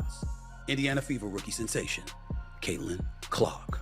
There's nothing really to say other than that. She's winning Rookie of the Year. She's a top candidate for league MVP, honest. She ain't beating Angel Wilson for the MVP, but she's beating Angel Reese for Rookie of the Year. That's a wrap. That's over. And props to Angel Reese, who's had a good year. Another prominent figure who had doubts about Caitlin Clark's ability to thrive in the WNBA was none other than Geno Auriemma. Before Clark even set foot on a WNBA court, Auriemma questioned whether she could handle the physicality and speed of the league. In his view, the WNBA's more aggressive, fast-paced style might be too much for Clark to handle. He even suggested that she might not be on the right team to fully showcase her skills, implying that the Indiana Fever wasn't the best fit for her talent. Her fourth in betting odds on being MVP of the WNBA. These people are so disrespectful and so unknowledgeable and so stupid that it gives women's basketball a bad. But as the season unfolded, Auriemma's assessment quickly began to look outdated. Caitlin Clark didn't just survive the physicality of the WNBA, she thrived in it. From the very start, she showed that she could not only hold her own, but dominate in a league filled with some of the world's best athletes. Game after game, Clark proved herself by breaking records that had stood for years. She shattered records for assists and points in a season, leaving analysts, fans, and even her critics stunned. Clark's ability to take over games, make clutch plays, and elevate her teammates' performances became a hallmark of her rookie campaign. Auriemma, who had once been skeptical of Clark's ability to handle the rigors of the WNBA, was left eating his words. Clark's success wasn't just about the raw stats, though those were certainly impressive. What set her apart was her ability to make those around her better. Her leadership on the court was undeniable, and it was a big reason why the Indiana Fever, a team that had struggled in previous seasons, began to improve as the year went on.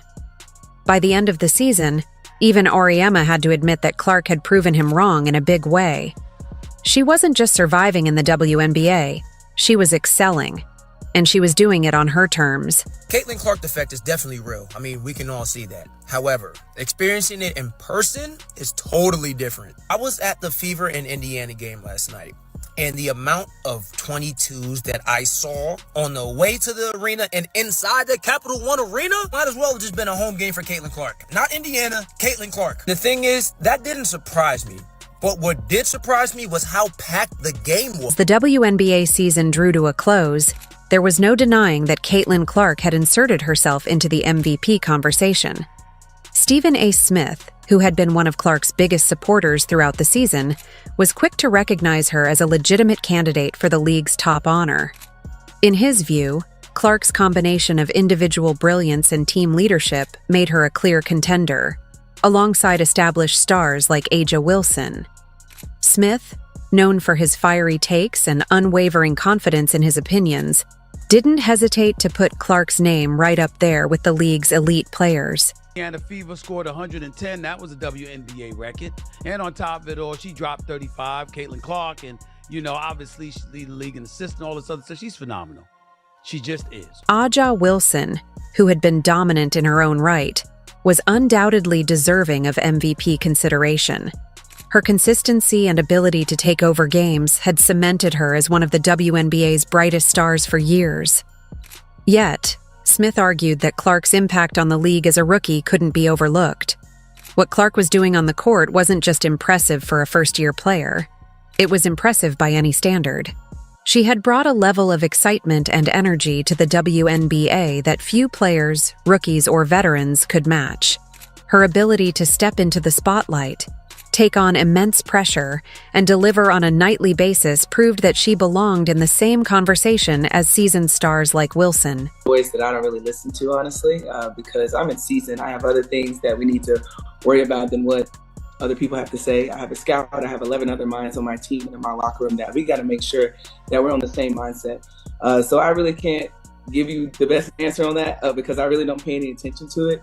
My goal is just to go out there and be the best that I can be for my teammates, both on and off the court, and we're going to go out there and be us. While analysts like Molly Karam continued to downplay Caitlin Clark's achievements, the young star's influence was undeniable. She had captured the attention of fans not just in the United States, but around the world. Clark's ability to connect with people through her style of play, her charisma, and her never-say-die attitude had made her a global sensation. Her long-range shooting, court vision, and knack for performing in high-pressure moments had basketball fans buzzing. And her persona, both on and off the court, resonated with a broad audience, from die-hard WNBA followers to casual viewers. Clark wasn't just a star because of her records. She had an intangible quality that few athletes possess. She inspired people. Whether it was young girls aspiring to follow in her footsteps or seasoned basketball lovers marveling at her skill set, Clark had a way of drawing people in. Her humility, paired with her fierce competitiveness, made her easy to root for. It wasn't just her stats that were impressive, though those were certainly historic. It was the way she carried herself, leading her team and becoming a beacon of hope for the Indiana Fever, a franchise that had struggled in previous seasons. She's the first player in WNBA history to lead the league in assists and three-pointers made, and she has now scored the most points by a guard in a single season in WNBA history. As a rookie, also the first person in history to lead the league in assists and being top 10 in points. I don't think y'all understand how difficult that is. From breaking assist and points records to leading the Indiana Fever with poise, Caitlin Clark had proven that she was more than just a fan favorite. She was a true star, and her influence on the WNBA was impossible to ignore. Despite the reluctance of some analysts to fully acknowledge her achievements, Clark's impact on the league continued to grow. She wasn't just an individual standout. She was helping elevate the visibility of the WNBA itself. Clark brought in new viewers, boosted ticket sales, and made the Fever a team to watch again.